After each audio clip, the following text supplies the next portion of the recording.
Doraemon's daily check-in system. This video is purely for entertainment and does not infringe on copyrights or laws. The rights to the novel and image belong to the original author. We do not claim ownership.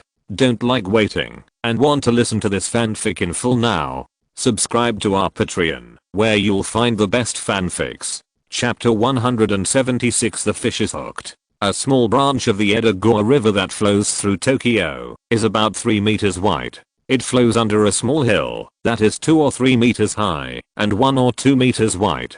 The arch is only a few dozen meters away from Nobi Daichi and others. It is estimated that it is already 8 or 9 o'clock in the morning and the sun is already high in the sky. Nobi Shinsuke squatted down and opened the brown box. A black and yellow fishing rod appeared in front of everyone. Then Nobi Shinsuke took out the fishing rod and picked up a bag of bait from the bucket next to it. After putting a bait on the fishing rod, Nobi Shinsuke found a riverside terrain that looked better. Holding the fishing rod in his left hand and a fishing line in his right hand, he threw the hook into the sparkling water with his right hand. Then Nobi Shinsuke sat down and waited quietly, looking at Nobi Daichi, Nobita, Doraemon, and Nobi Tamaki, who were still staring at him. Nobi Shinsuke said, "Don't just look at me. If any of you four want to go fishing, take the fishing rod." Nobi Shinsuke pointed to the old fishing rod next to the brown box. "As for the others, the scenery here is pretty good.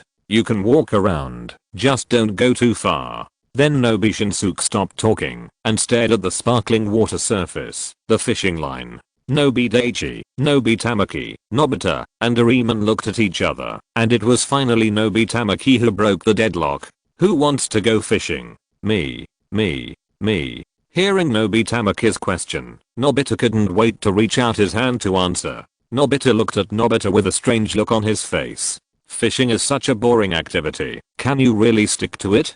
But Nobita Daichi didn't stop Nobita. Anyway, it was estimated that when the time came, Nobita would definitely back down when he knew the difficulty. Unlike Nobi Daichi, Nobi Tamako didn't think too much. She just picked up the fishing rod, put the bait on it, and handed it to Nobita. Then Nobita took the fishing rod and walked excitedly to Nobita's side and sat down to fish. Nobita Daichi, Nobita Tamako, Doraemon sat down next to Nobita and Nobita, not far away from Nobita and Nobita, and watched Nobita and Nobita fishing. However, this situation was destined to not last long. After more than 10 minutes, Nobita's head kept drooping and raising, and the fishing rod in Nobita's hand also rose and fell. In this situation, even if there was a fish swimming next to the bait, it would probably be scared away. Nobita Daichi walked over and saw that Nobita could actually doze off in this environment. Nobita Daichi kindly stretched out his right hand and patted Nobita's shoulder.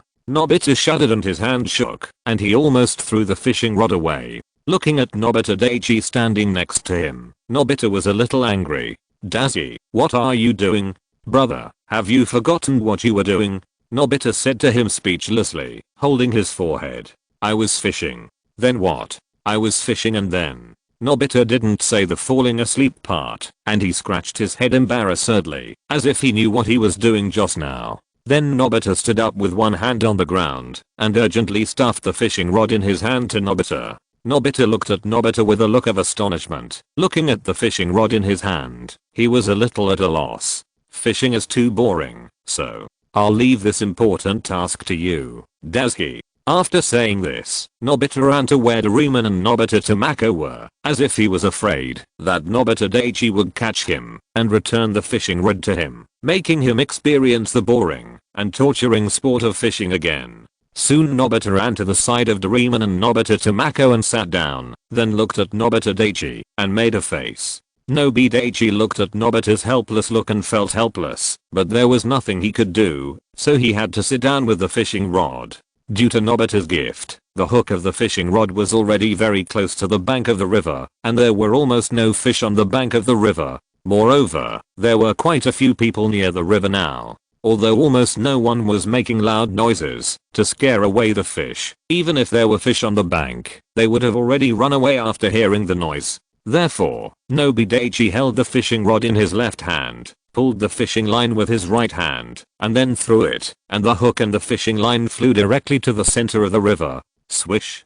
The hook landed smoothly in the center of the river. Nobi Shinsuke, who had been sitting cross-legged and fishing quietly, and who had not spoken even when Nobi Daichi and Nobita had a dispute just now, suddenly turned his head to look at Nobi Daichi and exclaimed, "Not bad." Nobi Daichi looked at Nobi Shinsuke in confusion, as if he wanted Nobi Shinsuke to explain, but Nobi Shinsuke obviously didn't mean to say a few more words of explanation.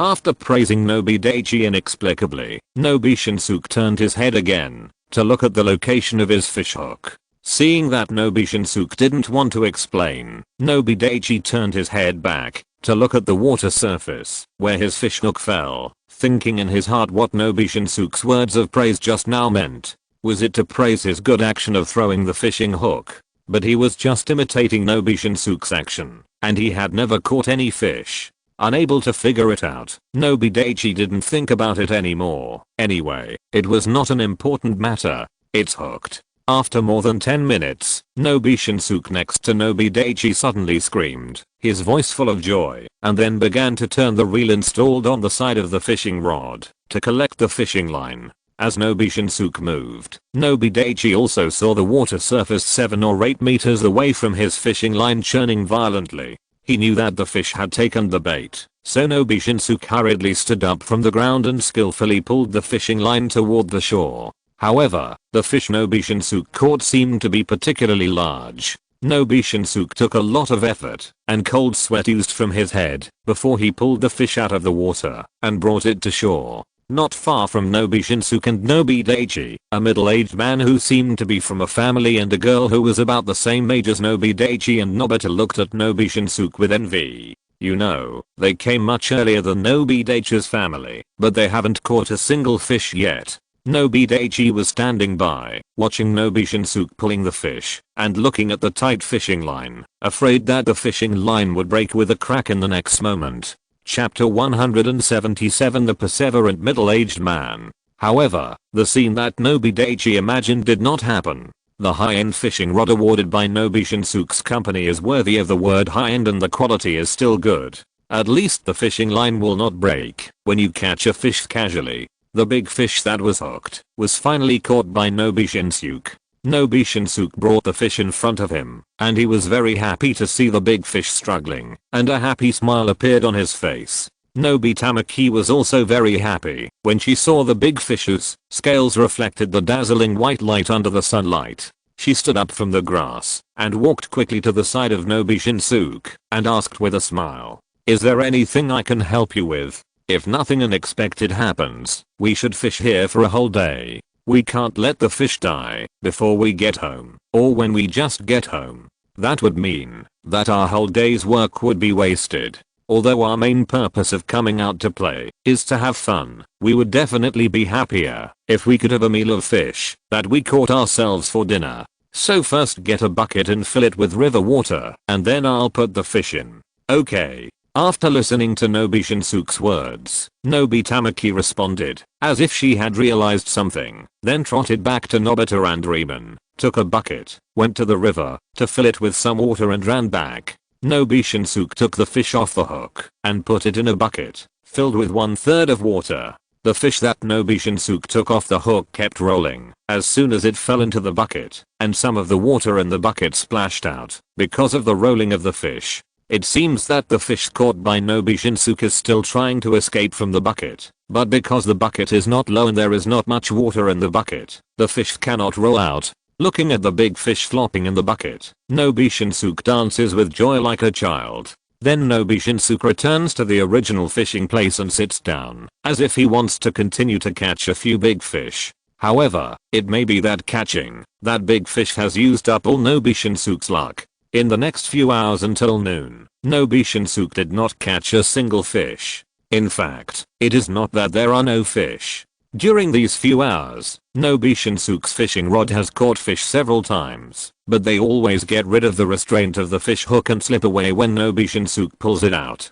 To be honest, Nobi Daichi had no interest in fishing at first, but he was forced to do it by Nobita, so he had to bite the bullet and fish. So after catching a few fish and letting them run away, Nobi Daichi lost interest in fishing. It was soon noon, and although it was September, the weather was still hot. Nobi Tamaki called Nobi Shinsuke and Nobi Daichi to retract their fishing rods and go back. When they came to the basket with the lunchbox, Nobi Daichi and Nobi Shinsuke put their fishing rods on the ground, took out a lunchbox from the basket and started eating. While eating, Nobi Shinsuke suddenly said, "Let's go eat there."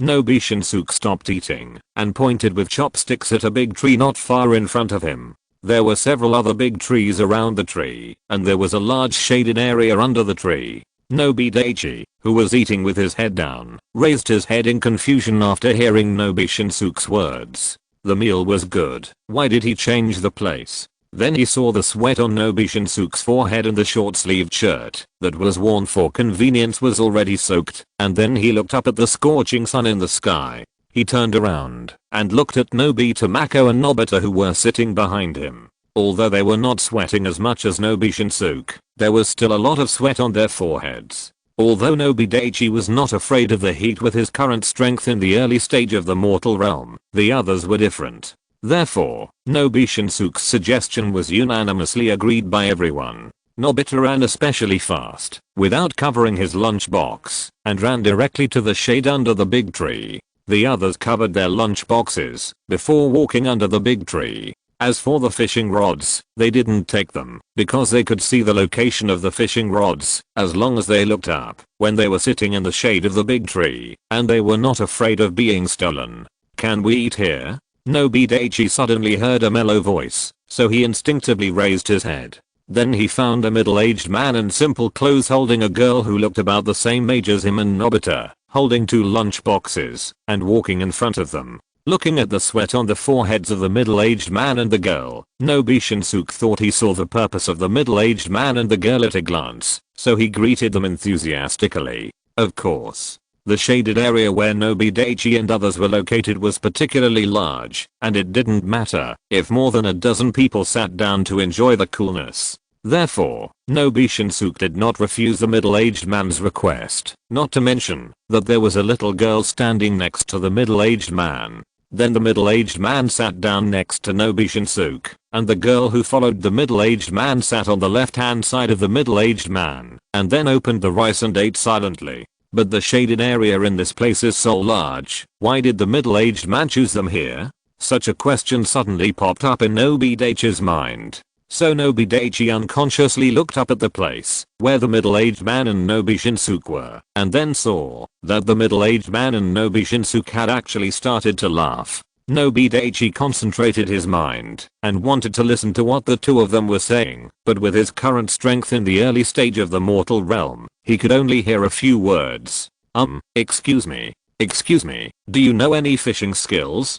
Although Nobi Daichi only heard a few words from the middle-aged man and Nobi Shinsuke, he was still able to infer some information from these words. If Nobi Daichi guessed correctly, the middle-aged man came to Nobi Shinsuke to ask how to fish. During the morning of fishing, Nobi Daichi also found the middle-aged man and the girl not far from them, but Nobi Daichi didn't care. However, the envious and regretful eyes cast by the middle-aged man eventually attracted Nobi Daichi's attention. So Nobi Daichi observed the middle-aged man for a while. As a result, he found that the middle-aged man didn't catch a single fish in the morning. It was hooked, not caught, which means that the middle-aged man just sat there for the whole morning. Although Nobi Daichi didn't catch any fish in the morning, there were several times when the fish were hooked, but because Nobi Daichi didn't master any fishing skills, the fish that were hooked eventually ran away. If there were no fish biting the hook in the whole morning, Nobi Daichi or others would have given up fishing and returned home.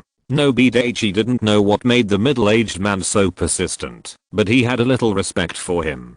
Chapter 178 Shizuka arrives. Soon Nobi Daichi finished his meal, and so did Nobita, Doraemon, and others. It was noon, the blazing sun was scorching, and the weather was hot. So Nobi Daichi and the others did not go fishing by the river right after they finished their meal, but planned to rest in the shade of a big tree for a while and wait for the temperature to drop before going fishing by the river. The middle-aged man and Nobi Shinsuke sat in front of Nobi Daichi and chatted happily. Both of them had smiles on their faces, and their mouths kept opening and closing as if they were saying something. The girl who followed the middle-aged man also finished her meal early, lowering her head, as if she was looking at the rice in her hand. Nobita sat on the right side of Nobita Mako, holding the rice in his hand and looking around boredly. Not far from them, on the right and left, and in the shade behind, there were many people enjoying the coolness. Of course, the closest one to them was more than 10 meters away, and was not under the shade of the 3 big trees where they were. Just as Nobi Daichi was observing the surrounding environment, the surroundings suddenly became dark. Looking up, it turned out that a cloud floated to the sky above Nobi Daichi and others, blocking the sunlight, so this place looked so dark. After a while, a few more white clouds floated in the sky. It won't rain, right? Looking at the large area around him falling into darkness, Nobi Daichi murmured, but he was obviously overthinking. Large white clouds like this usually don't rain, but if they gather large black clouds, it's hard to say. Although sometimes it rains when the sky is clear, that kind of situation is extremely rare after all, and it rarely happens. Nobi Shinsuke and the middle-aged man also noticed the sky covered with white clouds at this time, but neither of them cared. After all, such a situation is very common. Looking at the middle-aged man and Nobi Shinsuke who were still chatting with relish, Nobi Daichi was a little speechless. How could there be so many topics to talk about between two grown men? However, before Nobi Daichi had this thought for long, the middle-aged man stood up and took the little girl away from Nobi Shinsuke to the river to continue his fishing career. This was what Nobi Daichi was thinking at the moment, but the facts were not what Nobi Daichi thought. When the middle-aged man took the little girl's hand and walked to the place where he had been fishing in the morning, he picked up the fishing rod and other sundries and left. Nobi Daichi was sitting behind Nobi Shinsuke, Nobi Tamaki, Nobita and Doraemon. After seeing the middle-aged man holding the little girl's hand and walking away, Nobi Daichi also stood up and walked forward. As soon as he walked behind everyone, he heard Nobi Shinsuke say to Nobi Tamaki, "Mom, the weather doesn't look good. Why don't we go home now? I watched the weather channel on TV yesterday. It's cloudy this afternoon. It shouldn't rain. It's rare for the family to go out together. How can we give up halfway?" Nobi Tamaki disagreed with Nobi Shinsuke's opinion and retorted, "Well, okay." Nobi Shinsuke looked at the sky, paused for a moment and said hesitantly, "Then who will go fishing with me? Daichi, do you still want to go?" "No, no, no." Seeing that Nobi Shinsuke's words suddenly dragged to himself and asked such a sharp question, Nobi Daichi waved his hands repeatedly to indicate that he would not go. Then Nobi Shinsuke turned his eyes to Nobita, and Nobita also waved his hands repeatedly like Nobi Daichi to indicate that he would not go. He didn't want to experience such a boring activity as fishing again. Now the only people left were Nobi Tamaki and Doraemon. "Who of you two wants to go fishing?" Nobi Shinsuke looked at Doraemon and Nobi Tamaki and said. Doraemon and Nobi Tamaki were silent for a while and didn't say anything. "Mom and Doraemon don't want to go fishing?" Nobi Shinsuke looked at Doraemon and Nobi Tamaki in confusion. After hearing what Nobi Shinsuke said, Doraemon and Nobi Tamaki said one after another, "Let Mom fish first. Let Doraemon fish first." Doraemon and Nobita Mako looked at each other and scratched their heads with embarrassed smiles after hearing what Doraemon and Nobita Mako said. Nobi Shinsuke was very excited after hearing what Doraemon and Nobita Mako said. "It seems that you all like fishing very much, which is good, but who should go first?" Nobi Shinsuke was in a dilemma for a while. He couldn't just choose Doraemon. "You. Mom, you. How about this? It would be a bit unfair to both of them." Doraemon and Nobita Mako looked at each other and didn't know what to do. Nobi Daichi couldn't help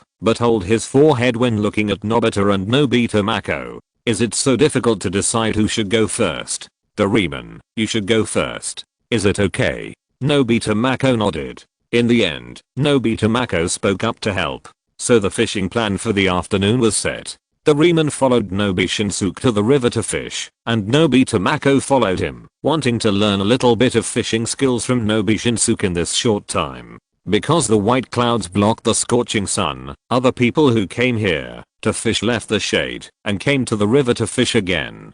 "Dazzy, are we just sitting here and watching them fishing?" Nobita, who was sitting on the grass, turned around and complained to Nobita Daichi. "It was too boring to sit there like this. What else can we do?" Nobita Daichi rolled his eyes at Nobita, feeling a little helpless. According to the temperament of Nobita, he knew Nobita was looking for trouble again. Why don't we go to the river to play? No, that's too dangerous. Nobi Daichi refused sternly when he heard Nobita's words. Didn't you see the sign that forbids children from approaching the river? Nobi Daichi pointed to a 2-meter high sign on the riverside 4 or 5 meters to the right of Nobita Shinsuke, Doraemon, and Nobita Tamako. There is a line of small words below the sign prohibiting children from approaching. If children want to go to the river, they must be accompanied by adults. If you don't want to go, then don't go. Why are you so fierce? Nobita curled his lips when he saw Nobita Daichi's stern expression.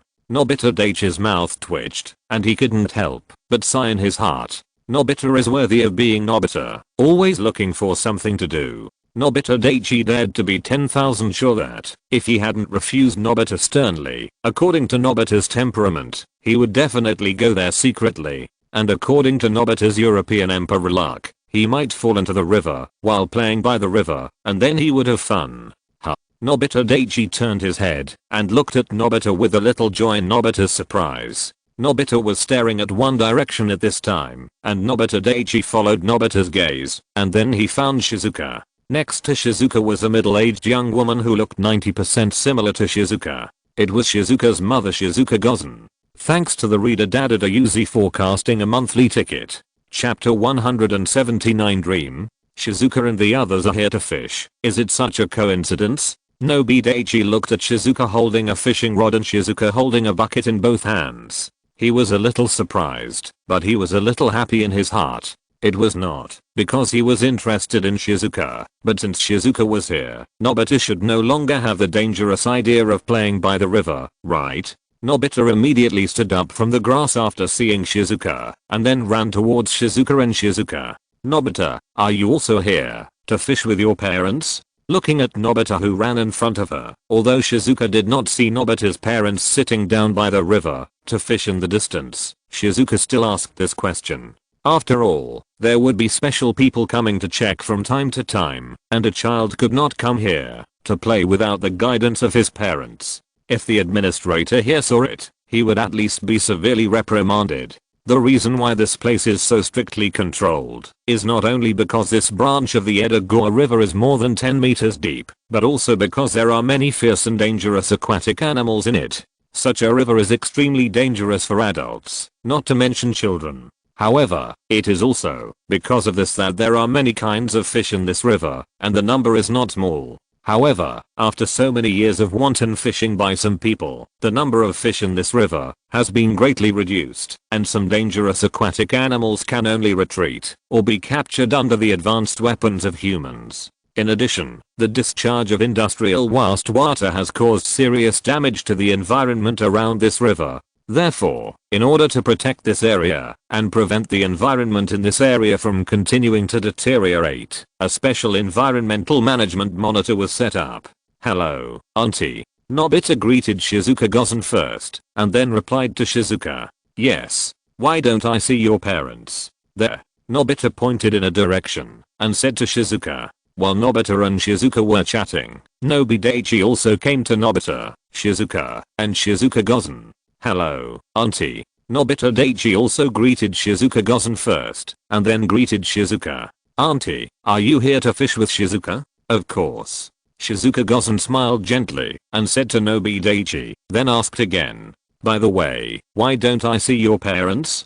Dad, Mom are fishing over there? Nobi Daichi also pointed in a direction, but it wasn't Shizuka Gozen. Shizuka didn't know him and Nobita's parents. It's just that Nobita Tamako and Nobita Shinsuke don't look particularly conspicuous, standing out from the crowd. Plus there are so many people here. How can you find them? By looking at their backs or sides in a group of people. Oh. Shizuka Gozen responded. Auntie, do you want to say hello? No, I won't bother you. Shizuka Gozen smiled, then took Shizuka and walked to a place by the river, and Nobita followed without paying attention to Nobita Daichi. Nobita Daichi ignored Nobita and returned to the original grass and sat cross-legged again. After thinking about it, Nobi Daichi started to practice the hangmen devouring technique. After practicing it for 1 week, he felt nothing. I don't know when I can practice the hangmen devouring technique in this world. Nobi Daichi lay back on the grass and looked at the sky, thinking helplessly.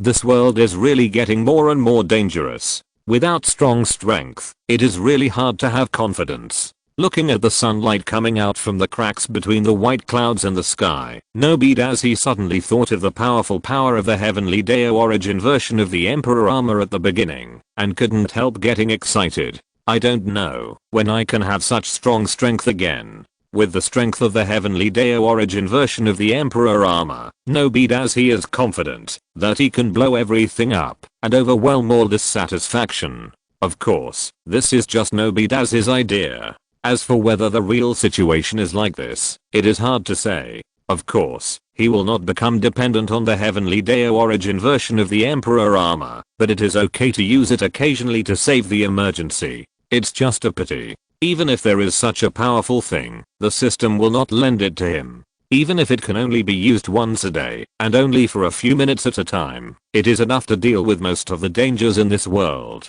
As for the magic stick, Nobi Daichi thought of the magic stick, and the next moment, the magic stick appeared in Nobi Daichi's hand. After looking back and forth several times, Nobi Daichi put the magic stick back into the system space. With the help of the magic stick, Nobi Daichi can transform into Ultraman Tiger and have very powerful power in 3 minutes or so. But if the magic stick is compared with the heavenly Deo origin edition Emperor Armor, it is far worse. This is Nobi Daichi's experience after transforming into Tiger twice. But is it really like this? Lying on the grass, feeling the breeze blowing around, Nobi Daichi couldn't help but feel sleepy. Looking around and looking at Nobi Shinsuke, Doraemon, Nobita and others not far away, Nobi Daichi decided to take a nap first. So Nobi Daichi slowly closed his eyes. Run, run.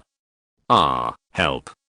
Woo, mom. I want mom. A vast city, with ruins everywhere, fighter planes flying in the sky, and a giant several dozen meters high in the center of the city. The giant would cause a tall building to collapse with a flick of its tail, and those who didn't have time to escape could only die with the collapse of the building. There was an endless stream of pedestrians on the street, with countless cries and cries for help, but most people hurriedly ran past Nobi Daichi. Some people paused after seeing Nobi Daichi, with some confusion on their faces, but almost without hesitation, they immediately ran again. A young woman who looked to be in her 20s couldn't help but shout when she saw Nobi Daichi standing in the middle of the street. Run. The monster is coming. Are you going to die? Seeing that Daichi Nobi was indifferent, the young woman who had already run a few steps gritted her teeth and ran back, then pulled Daichi Nobi's left hand and ran away from the monster. Daichi Nobi was not indifferent at all. He was shocked by the scene in front of him. No, he was shocked as to why he was here. What's going on? I was just taking a nap and taking a break. How did I get here? Is that thing a monster? Is this the world of Ultraman? But it shouldn't be. The system hasn't issued any relevant tasks, nor has it activated the function of traveling through all the worlds. Is this a dream? Daichi Nobi, who was running hand in hand with the young woman, pinched his face hard with his hand. Hiss, it hurts. Not a dream. Daichi. Why do I hear Shizuka's voice? No. Daichi Nobi was awakened all of a sudden. He looked around and saw that he was still lying on the grass, while Nobita and Shizuka were standing in front of him, smiling at him. Chapter 180 Faint Blue Light. Brother, Shizuka, why are you here? Nobi Daichi said as he glanced at the sky. The clouds floating above their heads had long disappeared, and the sun once again shone its light on everything, but it was not as dazzling and hot as before. From this, Nobi Daichi guessed that he should have slept for a long time, but it was not important now. Then he stood up from the grass with one hand, looking at Nobita and Shizuka, his eyes full of confusion. Of course we are going to play together, Nobita said without thinking. Where to play? Nobita Daichi said helplessly. Then Nobita pointed to a 2 or 3 meter high and 1 or 2 meter wide archway under a small hill a few dozen meters away and laughed. Under the archway was a river, which was a small branch of the Edogawa River flowing through Tokyo. Nobita Daichi wanted to say no, but seeing Shizuka's expectant expression and Nobita's pleading eyes, After a little thought, Nobi Daichi knew that this was something Nobita had come up with to cultivate feelings with Shizuka. It was just that Nobita was afraid that they would encounter any danger when playing in the arch cave, so he called him, right? Thinking about his own strength, even if the two of them had any accidents, such as falling into the river or encountering dangerous creatures in the water, he should be able to protect them, right? Thinking about this, Nobita Daichi agreed with Nobita's suggestion. So the three of them sneaked around behind the big tree behind them and then ran towards the arch cave. Of course, this kind of thing must not be known to adults, otherwise adults would definitely not let them go. Soon Nobita Daichi and the other two came to the outside of the arch cave. When they came to the outside of the arch cave, Nobita Daichi realized that there was more here than he had thought. The river flowing through the arch cave was terribly shallow, probably less than half a meter, and it was clear to the bottom, and you could see what was in the water at a glance. The arch cave is 2 or 3 meters high and 1 or 2 meters wide, but this is only from the outside and from a distance. If you go in, you will find that the inside of the arch cave is much larger than you imagined. At this time, there were some other children and adults playing in the arch. Because the arch looked only about 10 or 20 meters long, and there was sunlight coming through the ceiling of the arch, it was not particularly dark inside the arch, and you could see nothing. Looking at the adults and children playing, and then looking at the environment here, Nobi Daichi suddenly had a glimmer of enlightenment. He was just wondering, if it was really dangerous here, why didn't the supervisors here seal the entrance of the arch? Wouldn't this prevent many dangerous incidents that should have happened? And sealing the entrance of the arch can also eliminate the root cause of these dangerous incidents. It's just that from the facts, he obviously thought about it wrong. After all, how could the relevant personnel here not think of something that he could think of? But this can't be blamed on Nobi Daichi. After all, he didn't know much about this arch. Otherwise when Nobita proposed to play here, he wouldn't have hesitated and would have agreed directly. And Nobi Daichi seriously suspected that Nobita might have come here to see it. After all, considering how much Nobita likes Shizuka, he can't let Shizuka risk her life, right? Nobita and Shizuka entered the arch before Nobita Daichi. Following Nobita and Shizuka, Nobita Daichi observed the surrounding environment. The small river flowing through the arch is only about 1 meter wide and half a meter deep. The widest part of the arch is nearly 10 meters, and the narrowest part is about 3 meters. As for the lowest height, it is also 2 meters, which means that people entering the arch will not have to enter the water. This is a good thing. Nobita Daichi thought to himself. If you can only wade through the water to enter the arch, you have to take off your shoes and roll up your pants to enter, which is really troublesome. The children in the arch didn't care when they saw Nobita Daichi, Nobita and Shizuka. They just looked at them curiously and started playing their favorite things that others couldn't experience. As for the parents of those children, they looked at Nobi Daichi, Nobita and Shizuka more as if they were surprised that they were not accompanied by their parents. But after thinking about the environment here, they thought that, as long as they didn't do stupid things, they wouldn't die, so they didn't pay attention to Nobi Daichi and the other two. Of course, there were some people of the same age as Nobi Daichi, Nobita and Shizuka, but most of them were accompanied by their families. It seems that, even if there seems to be no danger here, parents will not be absolutely assured of their children.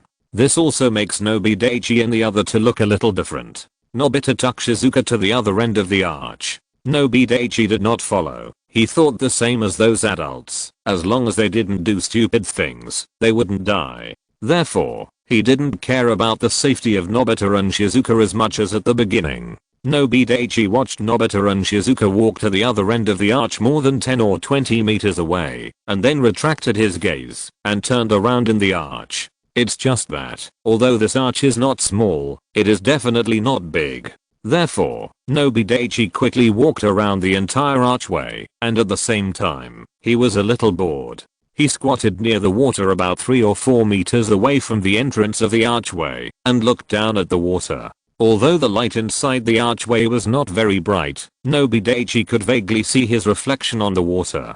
Hey, what is this? Nobi Daichi looked at an object emitting a faint blue light under the water and asked curiously. Then Nobi Daichi reached out to pick up the object emitting a faint blue light under the water. Because Nobi Daichi was wearing a short-sleeved shirt, he was not afraid of getting his clothes wet.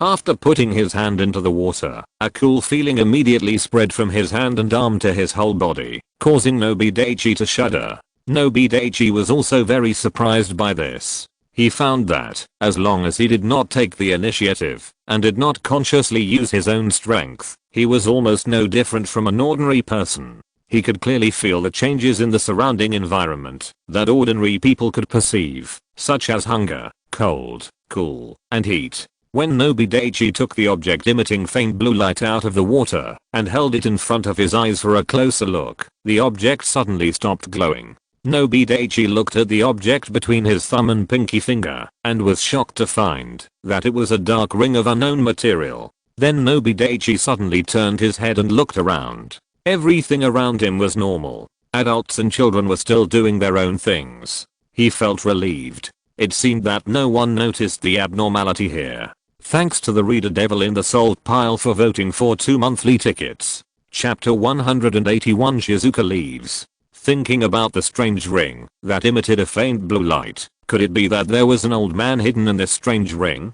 Or a fairy? Nobi Daichi couldn't help but open his mind. After all, according to some novels he had read in his previous life, such a situation was too common.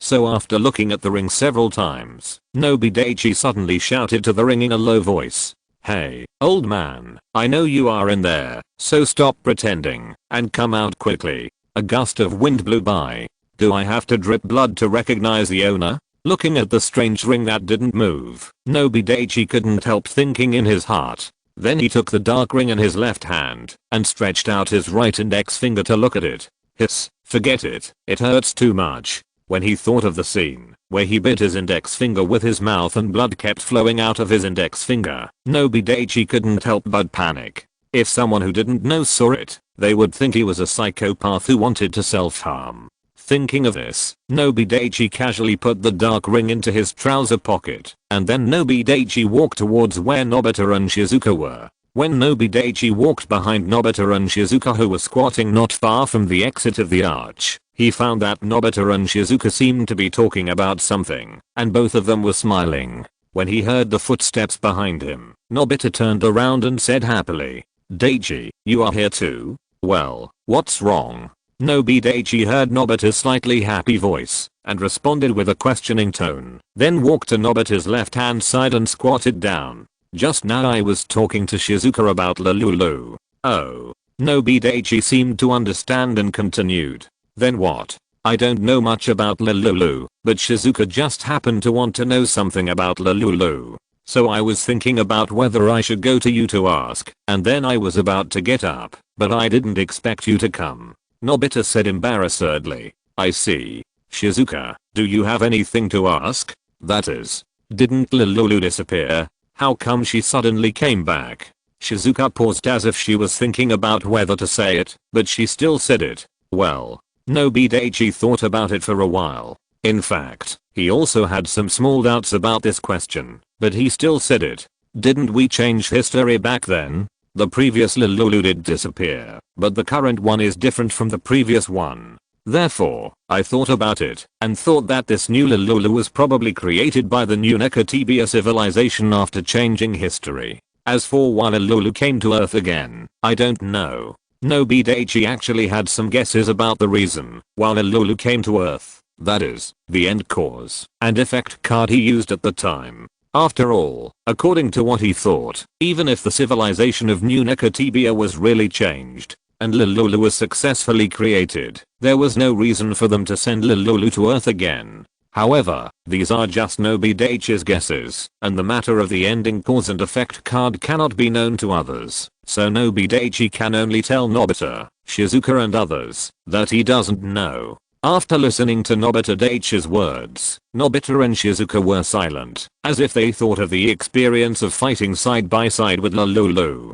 Although they didn't spend a long time with Lululu, the feelings between children are often the easiest to cultivate, especially after helping each other. Therefore, although Nobita, Shizuka and others' feelings for Lululu are not particularly deep, they are definitely not shallow. looking at Nobita and Shizuka, who seemed to be silent and immersed in memories. Nobi Daichi didn't care. Although Lululu lost her memory, in his opinion, Lululu's memory will be restored one day. This is not his nonsense and speculation, but a kind of induction in the dark. Besides, even if Lululu will not restore her memory, wouldn't it be good for him to cultivate his feelings with Lululu again? Although I always feel that something is wrong. The exit of the arch cave is larger than the entrance. There is also a river outside the exit, but it is much larger than the river inside the arch cave. It is probably about the same size as the river where Nobi, Shinsuke and others fished. And this small river in the arch cave, which can't even be called a river, is at most a stream, and the water flow is flowing into a large river more than 10 meters away from the exit. In addition to this small branch of the arch cave, there are several other small branches that are also flowing into the river at a moderate speed. There is also a bridge more than 10 meters long above the river. There are cars and pedestrians on the bridge. Nobita, Shizuka, we have been out for quite a while. Shall we go back? Yeah. Nobita and Shizuka have no objections. They felt it was quite fresh here at first, but after staying for a long time, they felt that it was just like that. After Nobi Daichi stood up and walked out of the arch cave, Nobita and Shizuka also stood up and walked out of the arch cave. When Nobi Daichi walked out of the arch, he subconsciously covered his eyes with his right hand. Unconsciously, the sunlight became dazzling again. This day is still so changeable. Nobi Daichi couldn't help but sigh, but he didn't care much about it. Nobita and Shizuka followed Nobi Daichi and ran back quietly along the way they came. When Nobi Daichi, Nobita and Shizuka had just returned to the original place for less than half a minute, Shizuka's mother Shizuka Gozen came. So you are here. From the tone of her voice, Shizuka Gozen had never been here before and found that they had left here to go somewhere else. Nobita and Shizuka couldn't help but feel a little scared and then cast a grateful look at Nobi Daichi. If it weren't for Nobi Daichi, they might have come back late, and if they came back late, they wouldn't have met Shizuka Gozen.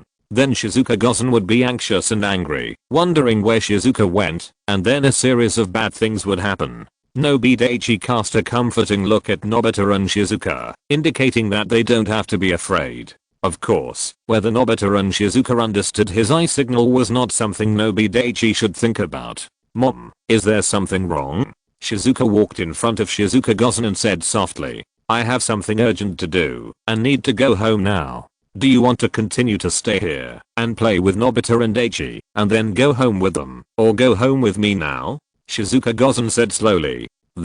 After hearing what Shizuka Gozen said, Shizuka hesitated for a few seconds and said, I will go home with mom too. Then Shizuka turned around and waved to Nobita and Nobita Daichi behind her. Nobita, Daichi, goodbye. Shizuka, goodbye. Nobita Daichi and Nobita also waved goodbye to Shizuka. Chapter 182 Blood Recognition. Then, under the watchful eyes of Nobi Daichi and Nobita, Shizuka followed Shizuka Gozen and left. After Shizuka left, Nobita sat down on the grass with a weak plop, like a dying person.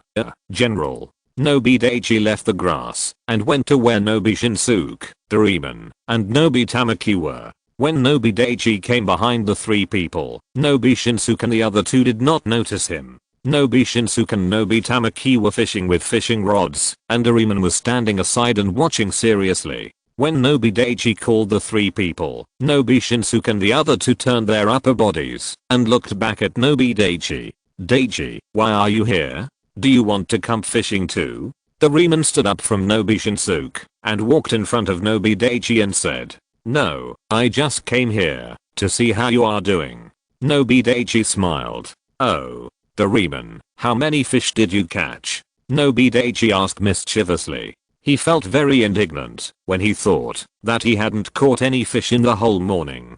3. Doraemon pointed to a bucket next to him. What? That's impossible. Nobi Daichi knew how difficult fishing was, so he walked to the bucket with an unbelievable look on his face and looked inside. There were indeed 3 fish jumping around in the bucket. Although they were not too big, they were not too small either. How about it? Are we awesome? Doraemon looked at Nobi Daichi, who was bending over and looking into the bucket, and said proudly, well, us. Nobi Daichi noticed the point sharply. Then Doraemon, how many fish did you catch? Doraemon stopped talking. Nobi Daichi saw that Doraemon was silent and thought to himself that it seemed that his guess was correct. Seeing that Nobi Daichi looked like he knew everything, Doraemon had to tell Nobi Daichi the actual situation. There were indeed 3 fish in the bucket, but 2 of them were caught by Nobi Shinsuke and the other one was caught by Nobita Mago. Together with the fish that Nobi Shinsuke caught in the morning, they caught a total of 5 fish. As for Doraemon, like Nobi Daichi, he was honored not to catch any fish. Nobi Daichi spent the rest of his time sitting next to Doraemon, watching Nobi Shinsuke and Nobita Mago fishing together, talking and laughing at the same time. The afternoon passed quickly, and the sun was very close to the horizon. The light from the sun also became dim, unlike the dazzling light at noon. Nobi Daichi and others also decided to go home. When they went home, they were not the same as when they came. Although Nobi Shinsuke and Nobita Mago fished for a few more hours, after catching 3 fish, they ended up not catching any more fish. The bucket with 4 fishes was carried by Nobi Shinsuke. Maybe in Nobi Shinsuke's opinion, he was the only one who could carry such a bucket, and this was what he should do as the mainstay of the family. So on the way home, Nobi Shinsuke carried a bucket with 4 lively fishes and a fishing rod awarded by the company, and walked in front. Nobi Tamaki walked a little behind Nobi Shinsuke with a basket of rice. Nobi Daichi, Nobita and Doraemon followed Nobi Shinsuke and Nobi Tamaki with buckets or fishing rods, and they arrived home quickly. Nobi Daichi, Nobita and Doraemon put down their things in the yard and returned to the room on the 2nd floor. I'm so tired. Nobita lay on the tatami and complained. Nobi Daichi and Doraemon ignored Nobita. Doraemon sat on the tatami to rest, and Nobi Daichi also sat on the tatami to rest. Then Nobi Daichi took out the dark ring he had picked up in the arch. Doraemon next to him looked at Nobi Daichi taking a ring out of his trouser pocket and asked curiously, "Daichi, what is this?" "I don't know either. I found it in the arch." Nobi Daichi naturally told the truth. Oh. Doraemon didn't care, just thinking that Nobi Daichi had picked up something he liked. Taking the dark ring made of unknown material in his hand, Nobi Daichi carefully examined it. What on earth is this? Nobi Daichi pondered in his heart. How about dripping blood to recognize the owner? Thinking of this, Nobi Daichi no longer hesitated and did what he said. Standing up from the tatami, Nobi Daichi went downstairs to the utility room and took a needle. Yes, a needle, the kind used to knit clothes. It shouldn't be a problem to prick my finger with a needle and get a little blood to drip on the ring, right? Nobi Daichi thought. Then Nobi Daichi walked to the living room. There was no one in the living room at this time. As for Nobita Mago and Nobi Shinsuke, they were busy with the big fish in the kitchen. Under Nobi Daichi's gaze, a drop of bright red blood dripped from his left index finger and finally dripped onto the dark ring on the table. The blood drop that slipped from Nobi Daichi's finger smoothly fell on the dark ring, and then melted into the ring in Nobi Daichi's surprised eyes. Damn, can this really recognize the master by dripping blood? This scene made Nobi Daichi couldn't help but burst out. What's going on? Are there such things as gods and demons in the Doraemon world? Although Nobita used the Anywhere door to create a parallel space magic world in the original work, that was another parallel world. This is reality, the real world he lives in. But what Nobi Daichi didn't know was that there are really gods and demons in the Doraemon world. It was just because he had seen some Doraemon movies, spin-offs, and TV series in his previous life, but what he saw did not involve these. Perhaps it did involve them, but now he only inherited part of the memory of his previous life. But Nobi Daichi immediately reacted and laughed at himself. In a world like Doraemon, the things he held in his hand were not necessarily made by fantasy magic. With the level of technology in this world, it is certain that something like blood recognition can be researched. After Nobi Daichi's blood beads merged into the dark ring, Nobi Daichi also felt that he had a slight connection with the dark ring. After sensing it, well, it was not a space ring in a fantasy novel. As for whether there was an old man or a fairy hiding in it, Nobi Daichi didn't know, but he felt that there should be no. Okay, now the blood is recognized, then what? After a long time, Nobi Daichi. Alas, I wasted a drop of my blood beads. After using various methods and still not finding the effect of the ring, Nobi Daichi could only give up temporarily. Maybe he would know in the future? Nobi Daichi looked at the ring that was a circle larger than his finger and suddenly had an idea to wear the ring on his left little finger. Then, in Nobi Daichi's panicked eyes, the dark ring actually shrank and was worn on his left little finger.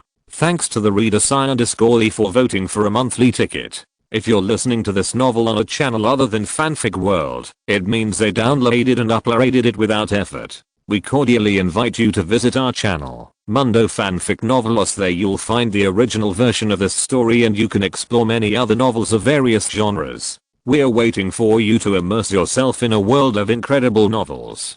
Chapter 183, Looking for Lululu. Then Nobi Daichi hurriedly tried to pull the ring off his left little finger. After all, a child, or a little boy, actually wears a ring. What's going on? What surprised Nobi Daichi and made him a little scared was that the dark ring was fixed on his left little finger and couldn't be pulled off. No, I must pull it off. Nobi Daichi thought fiercely and then tried for another quarter of an hour. Well, but still can't pull it off. Forget it. Hide it well. Others should not be able to see it, right? Nobi Daichi looked at the dark ring on the little finger of his left hand and said, I'm deceiving myself. Then Nobi Daichi returned to the room on the second floor. Nobita was lying on the tatami and had fallen asleep while Doraemon was reading a comic book. It seemed that he was afraid of disturbing Nobita's sleep, so he tried hard to hold back his laughter and his face turned red.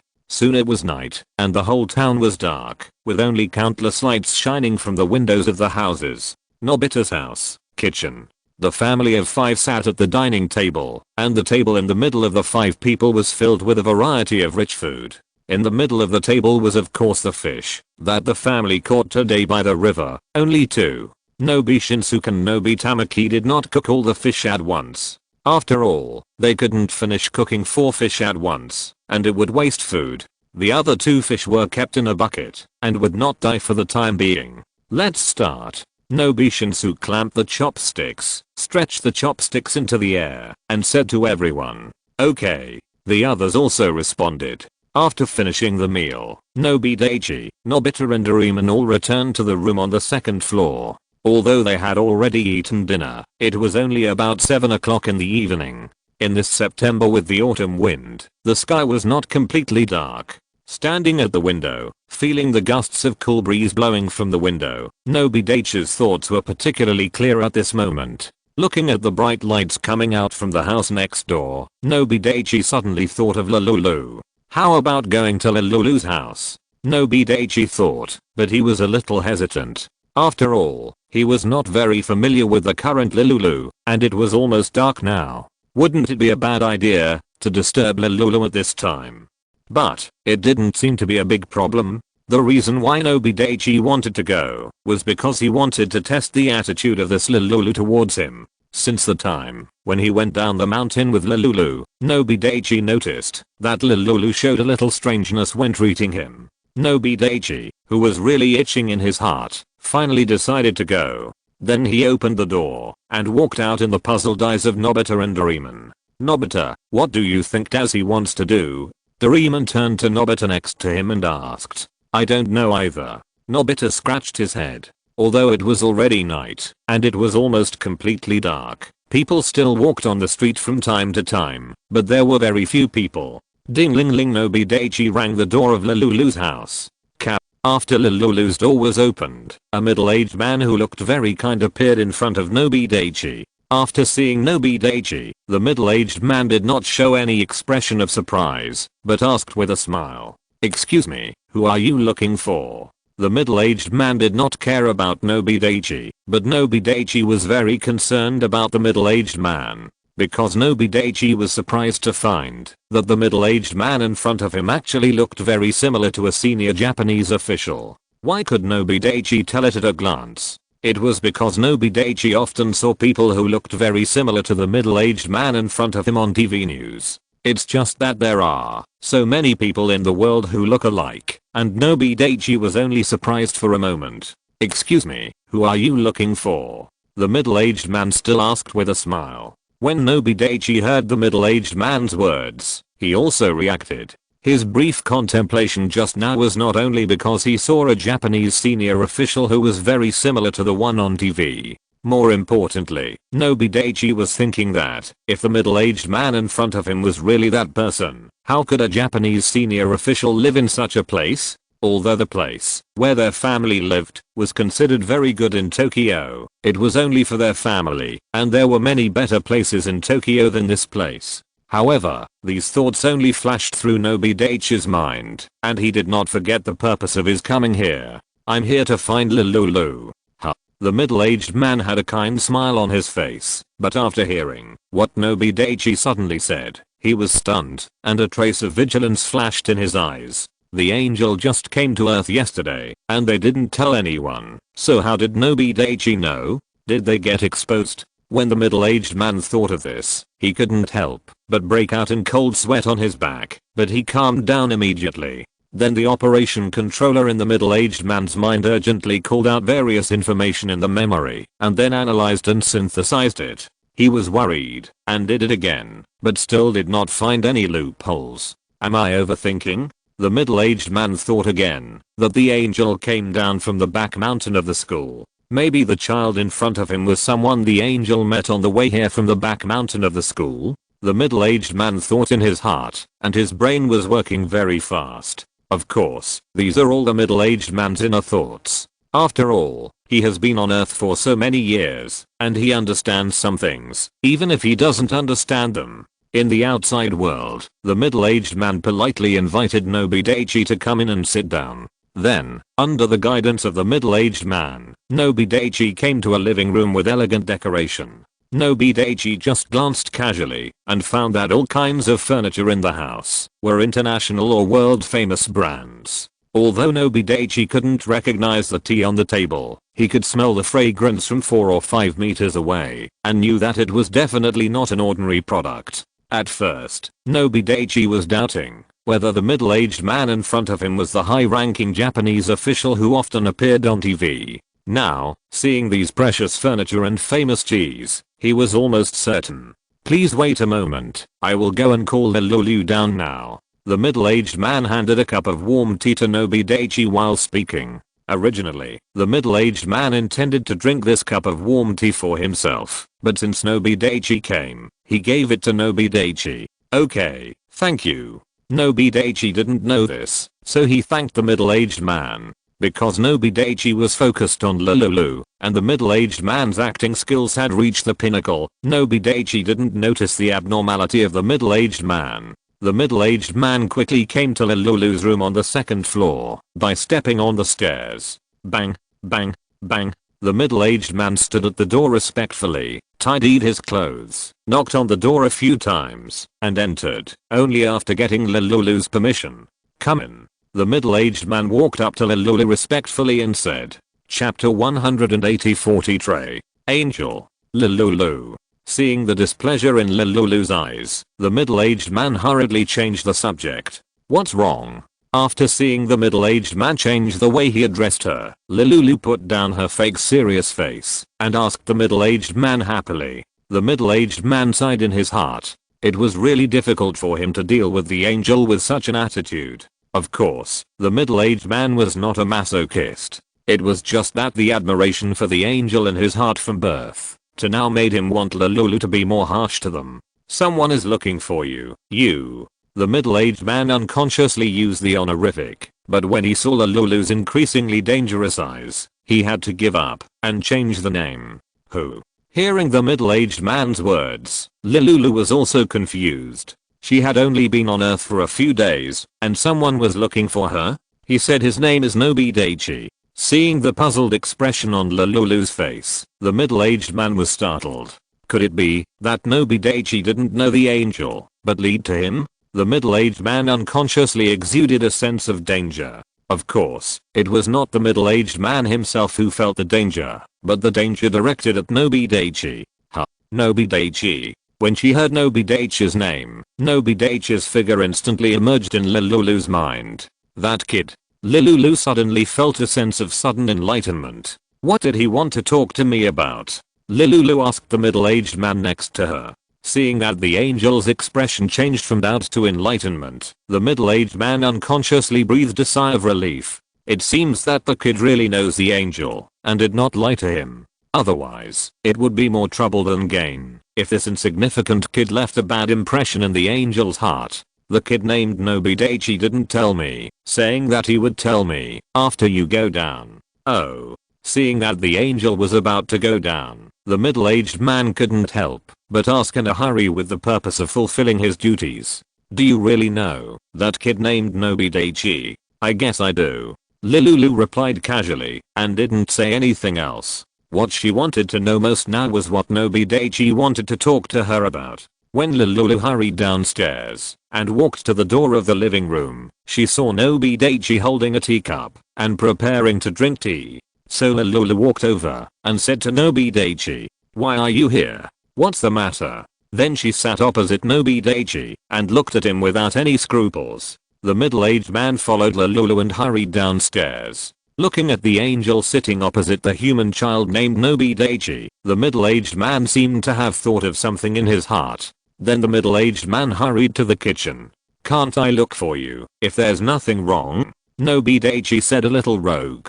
"Of course, but are we going to sit here all the time?" Lulu found that, although she had only met Nobi Daichi in front of her once, she always felt a sense of closeness when facing Nobi Daichi. Lulu felt incredible. After all, she and Nobi Daichi had only met once. What's going on? Looking at Lulu, who was lost in thought, Nobi Daichi did not disturb her, but just picked up the teacup and tasted the tea. After taking a sip, it was sweet at the entrance and endless aftertaste, with a slight bitterness, but it was suppressed by the sweetness, which made the tea taste not too sweet, just right. Although Nobi Daichi had not tasted tea specifically, his father Nobi Shinsuke sometimes bought some tea leaves to make tea, so Nobi Daichi had some knowledge of this. Although the types of tea Nobi Shinsuke brought home were not many, there were 5 or 6 kinds. As for the teas that Nobi Shinsuke brought back, that Nobi Daichi had drunk, none of them could compare to the cup of tea he was drinking now.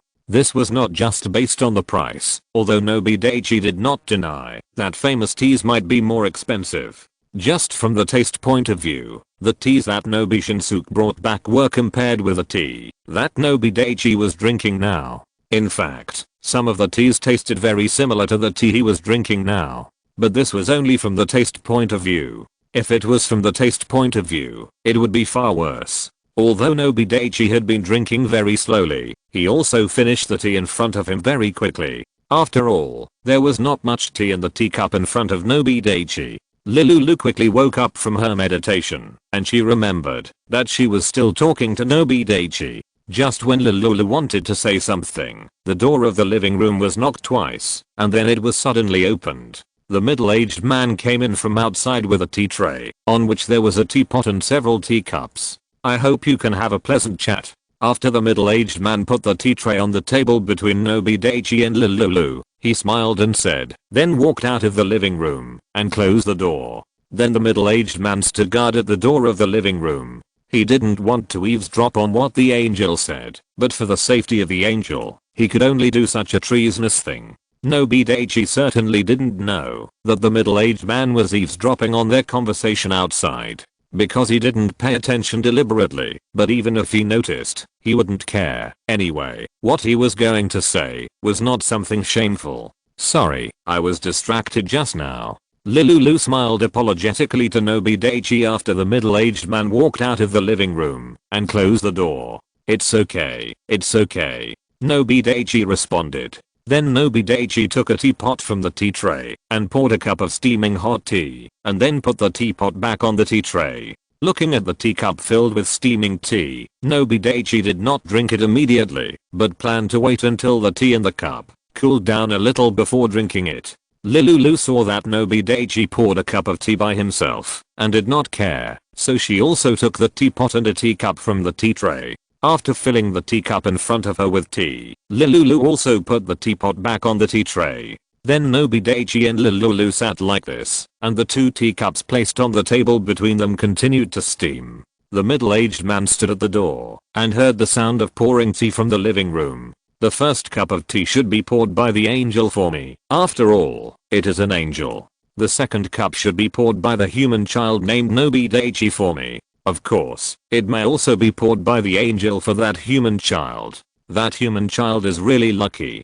Thinking of this, the middle-aged man was envious and jealous of Nobi Daichi. They were already worshipping the angel, so how could they let the angel help them? Chapter 185 Experiment. Are you really okay? In the end, it was Lulu who couldn't help herself and asked first to break the deadlock. Have you ever seen me before? Except for the time yesterday? Nobi Daichi stopped playing big and remained silent, but asked seriously. Huh? Why do you ask that? We really only met once. Lulu replied with a puzzled look on her face. It seems that this Lulu really lost her memory. But the question is, why she would meet me? It is absolutely impossible to just meet once and say a few words yesterday. There must be other reasons, but what is it? Nobi Daichi thought secretly, puzzled. Well, I think you look very much like a friend of mine in the past. Nobi Daichi picked up the tea that had cooled down a lot and took a sip. If it was not Lulu sitting in front of Nobi Daichi, but someone else, Nobi Daichi's current actions, expressions, and words would definitely feel quite awkward, or they would find it very funny and laugh.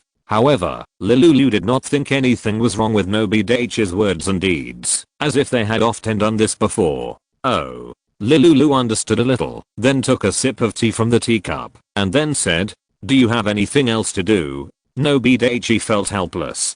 Do you really want me to leave? He was silent for a few seconds without saying anything. He felt that there was nothing else to do. After all, his purpose of coming here had been achieved, and he already knew Lulu's attitude towards him. Looking at the scene outside through the window in the living room, it was already completely dark, and it was time to go back, otherwise Nobita would inevitably say a few words to him. After all, when he came out, Nobita saw him with her own eyes, and he didn't pay attention. Otherwise, how good would it be if he jumped out of the window? In that case, he could go back in a time. After all, with his current strength, jumping to the second floor and going back through the window on the second floor would be no problem at all. That's it. Nobi Daichi had already stood up when he said that. When Lulu saw Nobi Daichi stand up, she also stood up. I'll take you out. Then Lulu walked towards the living room door. The middle-aged man standing outside the living room door heard the conversation between the two people in the living room and hurriedly left the living room door and ran to his bedroom. Click. Lulu pushed open the door of the living room and the corridor was empty. Nobi Daichi followed Lulu out of the living room. Bye. Bye. Standing at the door, Nobi Daichi and Lulu waved goodbye to each other. After seeing Lulu turn around and walk back and close the door, Nobi Daichi walked back to the street. The night wind at this time was already a little chilly, but it was quite normal in such weather conditions. When Nobi Daichi walked across the street to his home, the door was still open. It was estimated that no one would go out at this time, and Nobi Daichi also faintly heard the voices of Nobita and Nobi Shinsuke from the depths of the room. As for Nobita and Doraemon, if they went out at this time, they would either use the anywhere door or the bamboo dragonfly, and they would not bother to go through the main door. So when he went back, Nobi Daichi closed the door from the inside, took off his shoes, put on slippers, and walked to the corridor. Tap, tap, tap. Nobi Daichi's footsteps echoed in the corridor. When he walked to the door of Nobita and Nobi Shinsuke's bedroom, Nobi Daichi felt that he still needed to say something. Dad, Mom, I have closed the door. You don't have to close it yourself. Okay. Nobi Shinsuke responded from the bedroom, and then Nobi Daichi ignored it and went up the stairs directly. Soon Nobi Daichi returned to the room on the second floor, opened the door, and saw Nobita and Doraemon. Nobita was reading a comic, and Doraemon was watching TV, to be precise, a full-scale detection TV. From Nobi Daichi's occasional glance, the full-scale detection TV was showing a large green forest at this time, and he didn't know where on the earth it was. Walking to the desk and sitting down, Nobi Daichi took a study textbook on how to get full marks in mathematics. Although the name says on, the content of the book is quite different from its name. This book, called On How to Get Full Marks in Mathematics, is full of densely packed mathematical formulas, question types, answers, explanations, and analyses. It was bought by Nobi Daichi with his own pocket money. The purpose of buying this book is naturally very simple. Ahem. Let's not talk about it. Open the first page. It was written by a famous Japanese mathematician named 30th. Who is this 30th? Nobi Daichi looked up and thought about it after seeing this name. Well, I don't know, but this doesn't affect his reading. Look at the following things in the book, which mainly talks about how this book is, well, it's not important, so skip it. The third part is the directory, which is more important. Essential formulas and explanations for elementary school, essential formulas and explanations for junior high school. These are two large sections, and there are many small directories under these two large sections, and there are some smaller directories under the small directories, which are divided into 3 parts. That's right, this is a math book that mixes elementary school and junior high school knowledge. Although Nobi Daichi didn't know how such a strange book could be bought, could it be that this was a book that only self-taught people would buy? After collecting his thoughts, Nobi Daichi once again focused on the book in front of him. His purpose this time was to test the changes that occurred after he entered the mortal realm. The rustling sound of flipping pages attracted the attention of Nobita and Doraemon. Nobita saw Nobi Daichi studying next to the desk, and his mouth curled up, a little jealous. Of course, it was more of envy. Don't ask him why he didn't study like Nobi Daichi, he just couldn't. Doraemon sighed in his heart, worthy of being the greatest scientist recognized by countless universes in the future, either one of them, or the greatest. Looking at Nobita next to him, Doraemon couldn't help sighing. They all had the same parents. Why was there such a big gap? Then Doraemon put his eyes back on the omnidirectional detection TV in front of him. But what Doraemon didn't know was that since the moment he came to this time and space from the future, many things had already been changed unconsciously. Half an hour later, Nobi Daichi closed the book. Sure enough, Nobi Daichi thought to himself. After just half an hour, he had already learned all the math knowledge in elementary school, and even expanded it. After he entered the mortal realm, the development of his brain was greatly enhanced, which refers to his IQ. In other words, his understanding of the laws was greatly enhanced. When his strength reaches the later stage, I'm afraid that his brain is comparable to a computer. Of course, this is an understatement. When his strength enters the extraordinary realm, his cultivation at that time depends entirely on the power of understanding the laws. And the fact that the Hangmen devouring art can actually improve his understanding is something that Nobi Daichi did not expect and surprised him.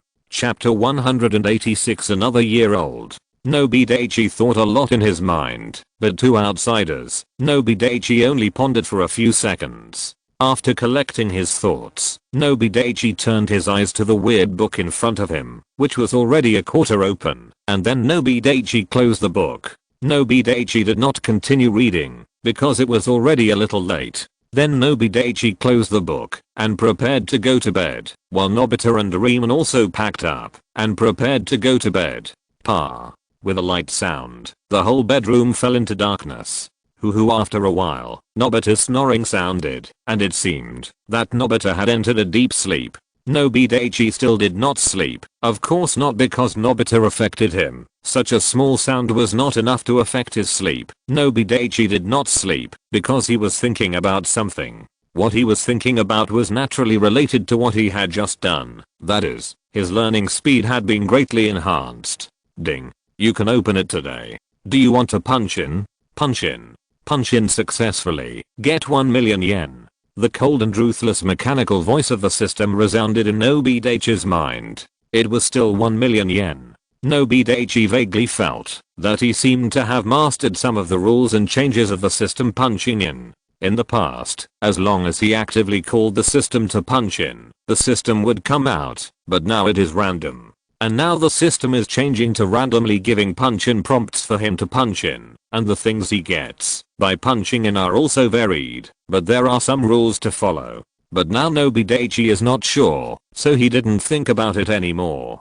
Soon Nobi Daichi also fell asleep. It was midnight, the darkest time of the day. Wow. The dark ring on the little finger of Nobi Daichi's left hand, which was placed outside the quilt, suddenly shot out a white halo as high as a person, and fell in front of the door. It was just that Nobi Daichi, Nobita and Doraemon were all asleep, and did not get up, so no one noticed this abnormality. The white light circle, which was as tall as a person, disappeared after about an hour. To be more precise, it flew back into the ring. When the sky was just getting light, Nobi Daichi got up.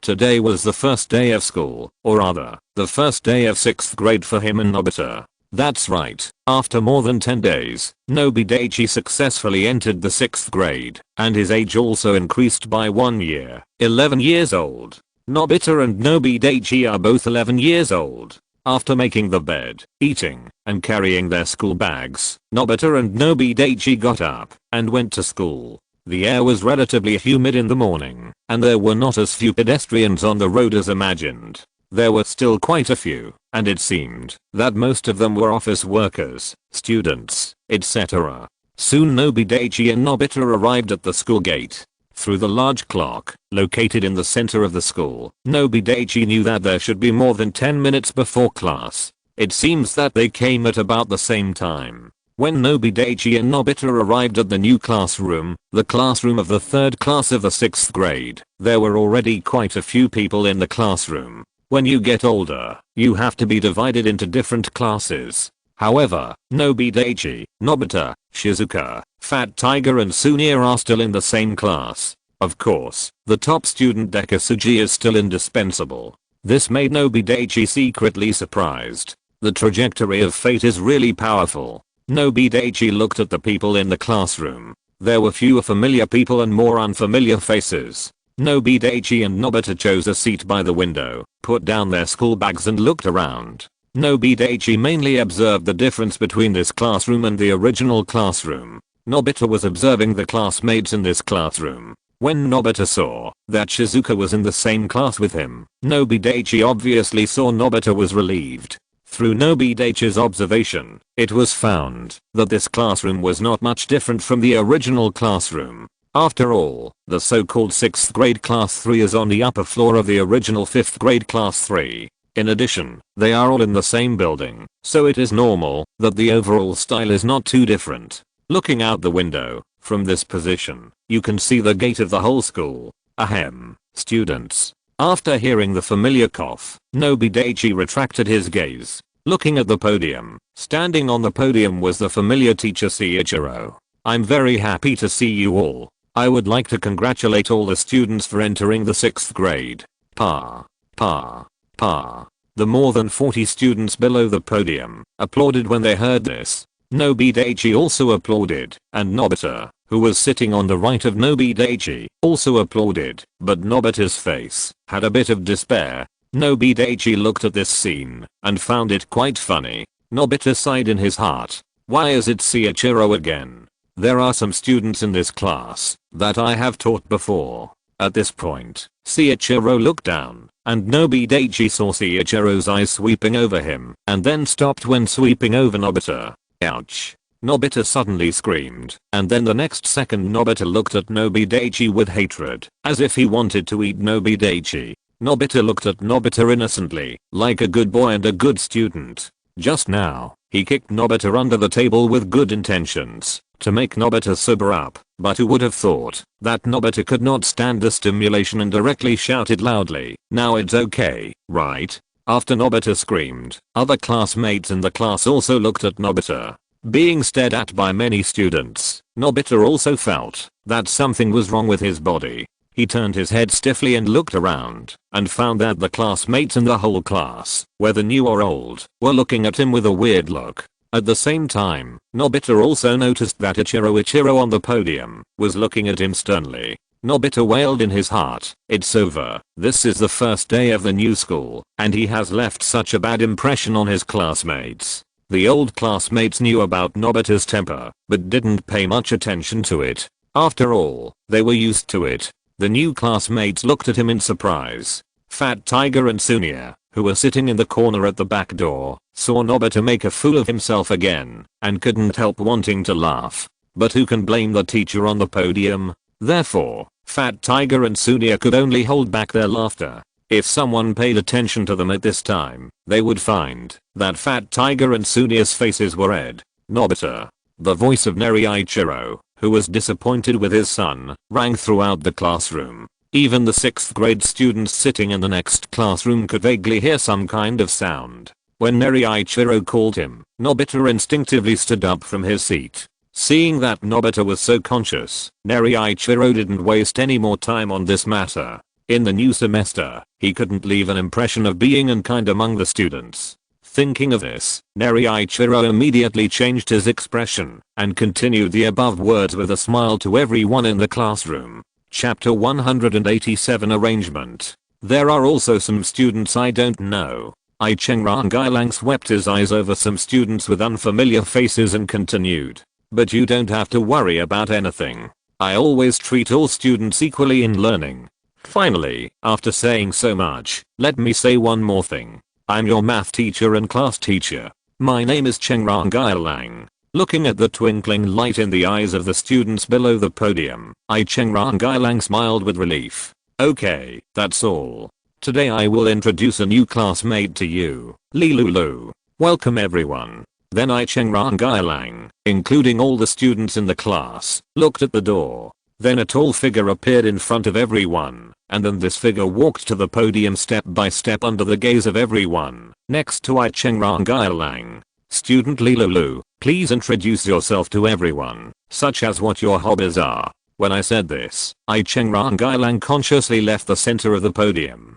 No one noticed that Chenrangailang looked at Lilulu with an inexplicable look in his eyes. Lilulu smiled politely at Chenrangailang, then stood in the middle of the podium and looked at the students below. Hello, classmates. My name is Lilulu. I hope that in the future, we can all become good friends who make progress together in learning. After saying this, Lilulu didn't say anything else. Chenrangailang pointed in a direction and said to Lilulu, Lilulu, are you going there? Following the direction pointed by Chenrangailang, Lilulu saw that place. Then she walked in that direction. That place was just behind Nobi Daichi and Nobita. It's not that Chenrangailang didn't want to arrange Lilulu to go to another place, but the seats in other places were already full of students, and only this place was still empty. 5 of the more than 40 students in the whole class felt very incredible about this. These 5 people are Nobi Daichi, Nobita, Shizuka, Fat Tiger and Sunia. They all didn't expect Lilulu to come here to study. This is beyond their imagination. Fat Tiger and Sunia were so surprised that their eyes almost popped out. Then the two looked at each other. Who could tell them what was going on? Didn't Lilulu disappear and die? Under the gaze of everyone, Lilulu walked step by step to the row behind Nobi Daichi and sat down. Among the people watching, most were male classmates. After all, Lilulu could be said to be a beautiful girl in a sense. Although at this age, and at this stage, the boys didn't have any other thoughts. They just thought Lilulu was very beautiful and wanted to take a closer look. But this is also very normal, human nature. There was also a girl sitting on the left of Lilulu, who was a former classmate of Nobi Daichi and Nobita. Nobi Daichi looked very familiar. What's her name? Nobi Daichi thought for a long time. Well, he couldn't remember. Forget it. Don't think about it. Nobi Daichi saw all the people in the original class every day, but Nobi Daichi only knew the appearance of these people and knew that they were his classmates. As for the others, who cared? Is it important? Lilulu's height is not much different from the original, close to 1.7 meters, which can be said to be very tall in the whole class. After all, they are only in the 6th grade, but they are not particularly outstanding. After all, there are still a few people in this class who are about the same height as Lilulu. But for other students, they are really like giants. Then Chenrangailang did not say anything extra and started the next lecture. Students, take out your math textbooks. We are going to start class. Remember to take the 6th grade math textbook. Don't take the wrong one. Chenrangailang opened the 6th grade teacher-only math textbook on the podium and smiled. The morning passed quickly. With the ding ding ding bell ringing on time, the students walked out of the classroom and the school gate one after another. Nobi Daichi and Nobita carried their school bags out of the classroom door and prepared to go home. Lilulu also packed up her things a little and carried her school bag to go home. In fact, you can go home without a school bag at noon, because the teacher will not leave homework at noon. When the bell rang, just after Chenrangailang walked out of the classroom, Lilulu became the second person in the class to walk out of the classroom with her school bag on her back. Nobi Daichi looked at Lilulu walking out of the classroom and was confused. It was really strange. Why did Lulu come here to study? It was okay for Lulu to come here to study. She could go to junior high school, or even college, but it was incredible for her to go to elementary school. Moreover, Lulu happened to be assigned to the same class as him, Nobita, and others. If it was a coincidence, it would be too coincidental, right? Is it the effect of the end of cause and effect card? What was going on? Nobi Daichi's mind popped up one question after another. After returning home, Nobi Daichi put his school bag next to the desk and lay on the tatami to think about what happened today. Nobita still hadn't recovered from what happened in the morning. He sat on the tatami and looked at Nobi Daichi with an indignant look on his face. Nobi Daichi glanced at Nobita and ignored him. It was not his fault for what happened in the morning. Even if he had not reminded Nobita, Nobita's ending would probably not be good. And if he reminded him, it was hard to say. Lulu had just walked to the door of her house, and the middle-aged man who could be said to be Lulu's father on earth hurriedly opened the door. Then the middle-aged man said, "Lulu, I didn't expect you to come back so soon. How do you feel? If you don't think that school is good, I'll change it for you.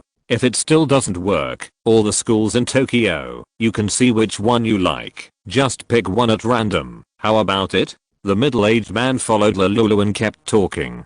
After arriving in the living room, the middle-aged woman who could be said to be Lulu's mother on earth also took a fruit plate, on which various fresh fruits were placed. "Lulu, have one, try it." Lulu did not refuse, and took a piece of pineapple and started eating. "Well, it feels pretty good," Lulu said vaguely, while eating a pineapple. After hearing Lulu's praise, the middle-aged man and the middle-aged woman were very happy, with particularly bright smiles on their faces. "Lulu, how do you feel about your school life today?" Seeing that Lulu didn't answer, the middle-aged man carefully asked the same question again. Lulu, who was eating fruit, pondered for a moment. "Well, it feels okay. Let's just do it." After hearing Lulu's answer, the middle-aged man felt relieved. It seemed that the angel could accept his arrangement. Chapter 188 Energy. "Lulu, this is the kid who came to your house yesterday. I have learned some things about him through various channels." When he said this, the middle-aged man paused and then took out a pile of papers. "This is his information. Please take a look." The middle-aged man handed the white paper to Lulu. Lulu did not refuse and took the pile of papers from the middle-aged man. Then she flipped through it and saw nothing special, just some surface information about Nobi Daichi. What Nobi Daichi's mother and father do respectively, family property status, interpersonal relationships, etc. Lulu didn't care. After a casual glance, she threw the pile of papers full of Nobi Daichi's information into the trash can next to her. The middle-aged man's eyes jumped when he saw this scene. But he didn't care. If he wanted, he could print out a lot more. But through this small detail, the middle-aged man could also see that the angel was not interested in the child. So he thought in his heart, should he care less about the child, named Nobi Daichi in the future? Although there is no problem for him to investigate other people's affairs. After all, with his identity and status, no one will say anything. But doing too much of this kind of thing is always not good. Although Lulu has an inexplicable affection for Nobi Daichi, she is not very interested in Nobi Daichi at the moment. Lulu quickly finished the fruits in the fruit plate, and the middle-aged woman took the empty fruit plate away. The middle-aged man was analyzing what the angel likes to eat in his mind, so that he can prepare early next time. Nothing does not require energy consumption. Both the middle-aged man and the middle-aged woman can obtain energy for operation by eating food. Of course, this is just one of the methods, and there are many other methods, but relatively speaking, eating food to obtain energy for activities is the most cost-effective. Do you have anything else to say? Lulu looked at the middle-aged man standing in front of her, with a puzzled look on her face. She had already finished her food. Why was the middle-aged man still standing here? No more, no more. The middle-aged man stopped abruptly after just 2 sentences, and said awkwardly, "Lulu, you haven't eaten lunch yet? What do you want to eat? Yesterday's sashimi was pretty good. Have another serving. What else do you think is delicious? Get some too." "Okay." After listening to Lulu's words, the middle-aged man opened the door and walked down. After arriving in the kitchen, the middle-aged man told the middle-aged woman what the angel wanted to eat and some of the food they thought was more delicious on Earth. Although they are robots, they also have taste sensors that can sense the taste of food. But this is also a very normal thing. Otherwise, when dealing with some things, such as receiving guests, the guests ask you how the food tastes. If you don't have taste buds, it's hard to answer, so it's necessary to have this function. They don't hire nannies or anything like that. They cook their own meals, but because they are all robots, they have very fast learning ability. Therefore, they can make almost all the delicacies on Earth, and they are comparable to some masters. As for hiring a nanny, it was inconvenient for them to do something secret, and it was easy to expose them. It was not worth it, although they didn't lack the money for hiring a nanny. Soon, the middle-aged man and the middle-aged woman prepared a large table of delicious food according to Lulu's taste and some things they knew. Looking at the delicious food on the background table, the middle-aged man smiled with satisfaction, then left the kitchen, and went to the second floor, intending to call Lulu down to eat. "Lulu, come down to eat." The middle-aged man stood at the door, and knocked on the door, shouting to Lulu in the room, but he didn't go in again this time. "Okay." Lulu, who was standing in front of the window and looking around, responded to the middle-aged man outside the door without turning back. After hearing the answer from the angel, the middle-aged man also stepped down the stairs without hesitation. After the middle-aged man went downstairs for a while, Lulu turned around and walked downstairs. The lunch break passed quickly, and Nobi Daichi and Nobita went to school with their school bags on their backs. Ding-ling-ling, the bell for class rang, and Nobi Daichi, who was sitting in his seat, saw Lulu who had just entered the classroom. After Lulu entered the classroom and sat down, Ichinrangailang followed her into the classroom. Standing on the podium, Ichinrangailang saw that everyone in the class had arrived, and a satisfied smile appeared on his face. "This is what students should look like, and what I hope to see," Ichinrangailang thought to himself. The afternoon class passed quickly, and Lulu was still the second person in the class to leave the classroom after Ichinrangailang left the classroom. This time, Nobi Daichi didn't care as much as before, and he went home with Nobita carrying his school bag. As soon as he got home, Nobi Daichi put his school bag down, then took out the homework left by the teacher today from his school bag, sat down at the desk, and started to write today's homework. Although it was just the beginning of the school day today, the teachers also left some homework, although they didn't teach much knowledge. There were probably several subjects homeworks, which seemed so simple to Nobi Daichi. It didn't take long, about 10 minutes, and all the homeworks were finished by Nobi Daichi. If there weren't so many things to write, Nobi Daichi could be even faster. So easy, Nobi Daichi thought to himself. Then Nobi Daichi turned his head and looked at Nobita next to him. Nobita's pen was still on the first blank of the first question. In fact, Nobi Daichi also felt very strange. Could it be that Nobita really didn't know any questions? He had asked Nobita before, but Nobita didn't say anything, which made Nobi Daichi puzzled. However, Nobita didn't get 0 points in every exam like in the original. On average, the scoreline of each subject improved by more than 10 points, hovering around 20 to 30 points. Although Nobi Daichi felt that he had influenced Nobita, Nobi Daichi always felt that it was not that simple. Therefore, if Nobita Daichi observed Nobita for a long time, but didn't see anything, he simply stopped thinking about these useful and useless things. Now that I have finished my homework, what should I do now? Nobi Daichi pondered in his mind. The afternoon class time is very short, so there is a long period of free time. If I don't make good use of it, it will be a waste. As for continuing to study, picking up the book on how to get full marks in mathematics from his right hand, Nobi Daichi thought about it and decided to forget it. Chapter 189 Angry Nobita Daichi. The voices of Fat Tiger and Sunia suddenly came from outside the window. Nobita Daichi walked to the window and looked at the street outside. Fat Tiger and Sunia were looking at them with a baseball bat and a baseball respectively. "Don't you have to do your homework?" Nobita Daichi looked at them curiously. Not everyone has such a far superior understanding as him and can finish a day's homework in just a few minutes, let alone Fat Tiger and Sunia. "Homework and other things, I will definitely do it." Anyway, there is still a long afternoon. What are you afraid of, Daichi? Come. Let's go play a baseball game together. Fat Tiger saw Nobita Daichi sticking his head out of the window and encouraged him. With Nobita Daichi's skills, they will definitely win. Yes.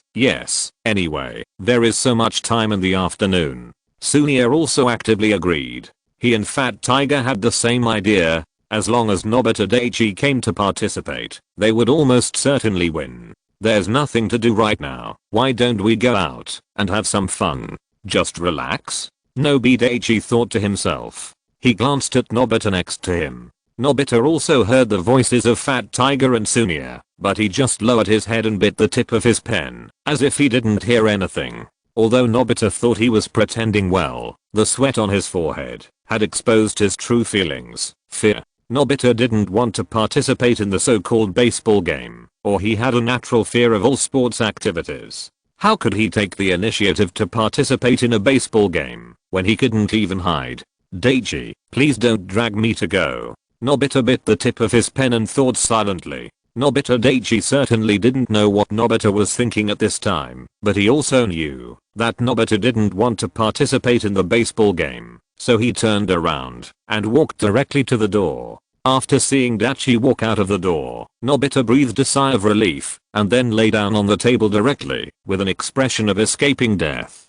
Fat Tiger and Sunya didn't ask Nobita to play baseball together, of course. There is a reason. The biggest reason is that Nobita is too slow. If they really asked Nobita to go, they would lose 100%. They are sure of this. Daichi, what are you doing? Nobita Mako was mopping the floor in the corridor with a mop at this time.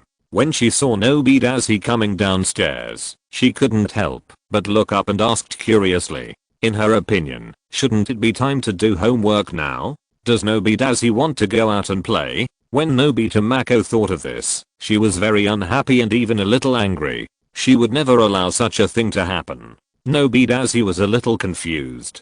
Didn't Mother Nobita Mako hear the voices of Fat Tiger and Sunya just now? But what Nobi Daichi didn't know was that Nobita Mako actually heard it, but in her opinion, this was the time to do homework, and Nobita and Daichi would definitely not dare to go out and play, so she didn't care. Who would have thought that he would suddenly come down at this time? Fat Tiger and Sunya asked me to play baseball, and I thought there was nothing to do, so I decided to go out and have some fun. Nobi Daichi explained to Nobita Mako truthfully. Have you finished your homework? Nobita Mako said unhappily. Nobi Daichi also sensed some anger in Nobita Mako's words, and he knew what Nobita Mako was thinking. After thinking about it, he was just about to explain it in detail. Daichi, come out quickly. If you don't come out, we'll leave. Fat Tiger and Sunya shouts came from outside. Nobi Daichi didn't think too much about it and quickly put on his shoes and planned to go out to find Fat Tiger and Sunya. But when he thought of Nobita Mako's matter, he turned around and explained. I finished it. Then Nobi Daichi opened the door and walked out without looking back. Seeing that Nobi Daichi actually ignored what she said, Nobita Mako was very angry at first, and her face couldn't help but blush. But when she heard Nobi Daichi's words I finished it, she couldn't help but be stunned. In the time it took to be stunned, Nobi Daichi had already walked out the door. What did Nobi Daichi say just now? He said he had finished the homework assigned by the teacher today. Nobita Mako felt incredible in her heart. This was absolutely impossible. In her opinion, Nobi Daichi must be a liar. We can't spoil him. We must teach him a lesson when he comes back, but we must get evidence before that.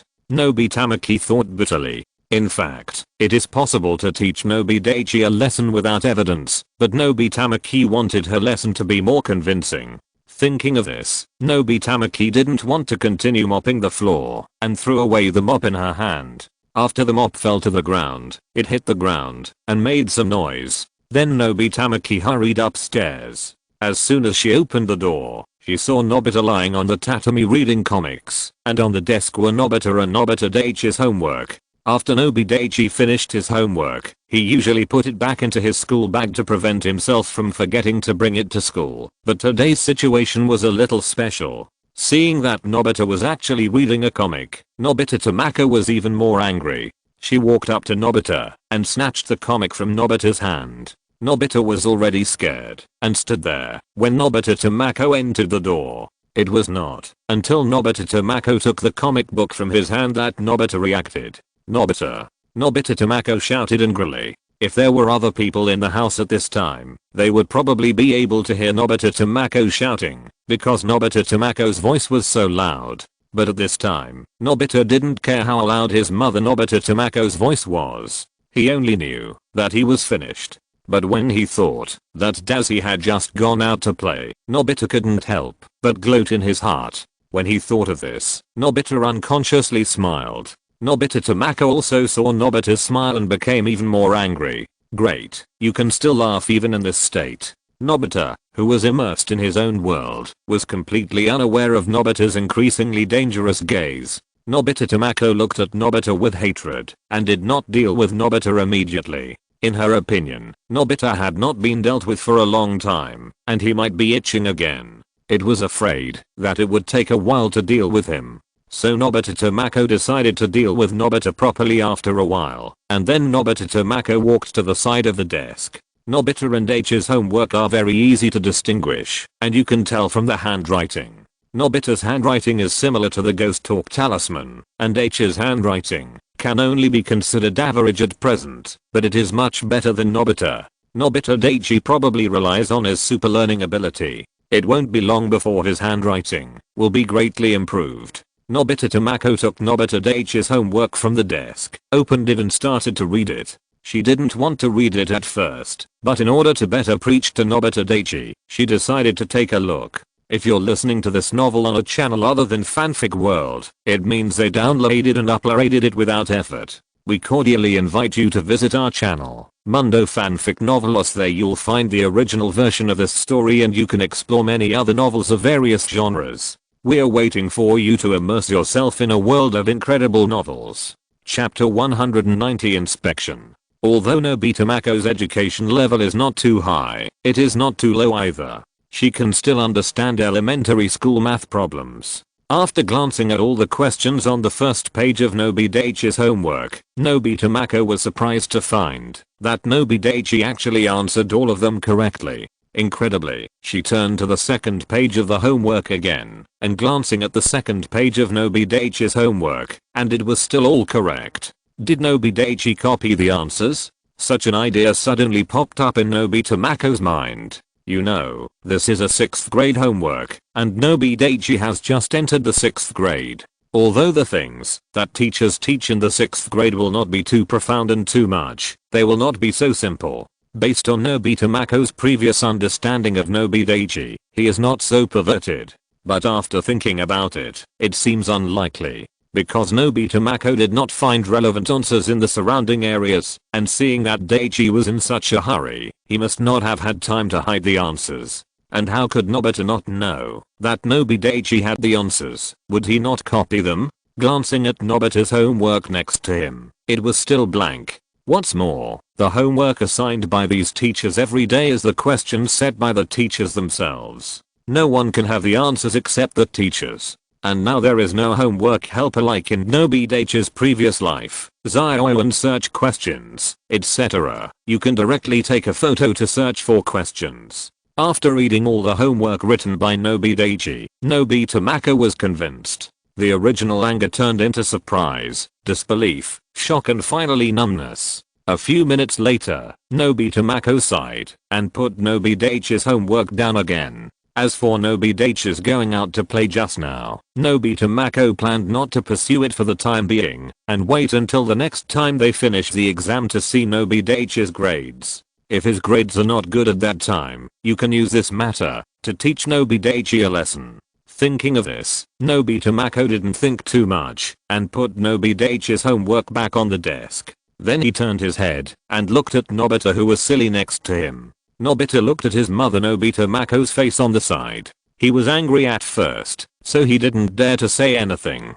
But after watching his mother Nobita Tamako's expression change little by little, from anger to surprise, disbelief and shock, Nobita felt a little strange. What happened to his mother? Then Nobita saw his mother coming over, and he thought that his mother's mood suddenly changed and she didn't want to teach him a lesson. So he stayed where he was, but Nobita was obviously thinking about something else. Nobita. On the other side, Nobi Daichi also followed Fat Tiger and Sunia to the baseball field. The result is naturally needless to say. With the help of Nobi Daichi, Fat Tiger and Sunia won, and it was almost an overwhelming victory.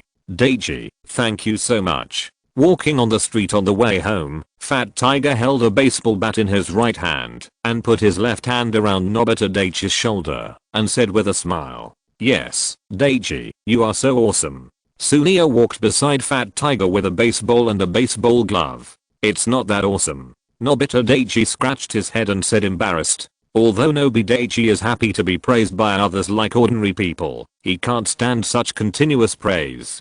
Fat Tiger turned his head and looked at Sunia, and they both laughed. They didn't expect that Nobi Daichi's character had this aspect. Sorry. Nobi Daichi followed Fat Tiger and Sunia on the way home. There were endless cars and people on the street. I don't know what happened today. The sun in the sky gave off an especially hot light.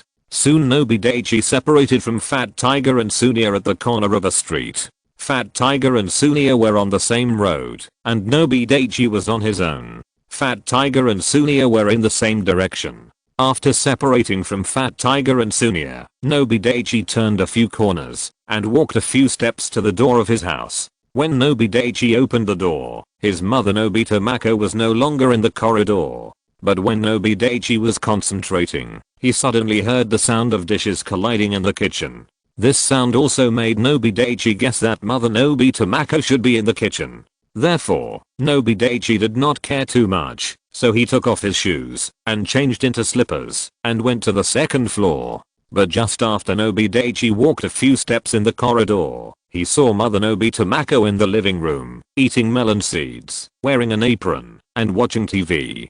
Seeing this scene, Nobi Daichi couldn't help but freeze in place, his eyes wide open. Who am I? What am I doing? If Mother Nobita Mako is resting here, who is the person in the kitchen? Father Nobi Shinsuke? This is impossible. Nobi Shinsuke is still working in the company at this time. As for temporary leave, it is probably unlikely. I heard him say that their company has been very busy recently and they wish all employees would work overtime. How could they take a temporary leave? Could it be Nobita? Nobi Daichi couldn't help but think. After thinking for a few seconds, Nobita Daichi became more and more certain of his idea. Nobita must have done something to annoy Mother Nobita Mako again. Nobi Daichi couldn't help thinking in his heart. Then Nobi Daichi walked straight into the living room. His mother Nobita Mako was still watching TV with great interest. The TV was playing a romantic TV series, and the plot was still so bloody. Looking at this scene, Nobi Daichi couldn't help but sigh that women of all ages really like to watch this kind of TV series. But Nobi Daichi had no interest in this kind of TV series. In his opinion, this kind of TV series was not as good as the news broadcast. Of course, Nobi Daichi would not disturb Nobita Mako's good mood and say this and that. After sitting next to Nobita Mako, Nobi Daichi said, "Mom." "Yeah." Nobita Mako, who was watching TV with great interest, also noticed Nobi Daichi sitting next to her and said yeah casually. Then Nobita Mako glanced at Nobi Daichi casually and stopped paying attention to him, but turned her head to look at the direction of the TV again.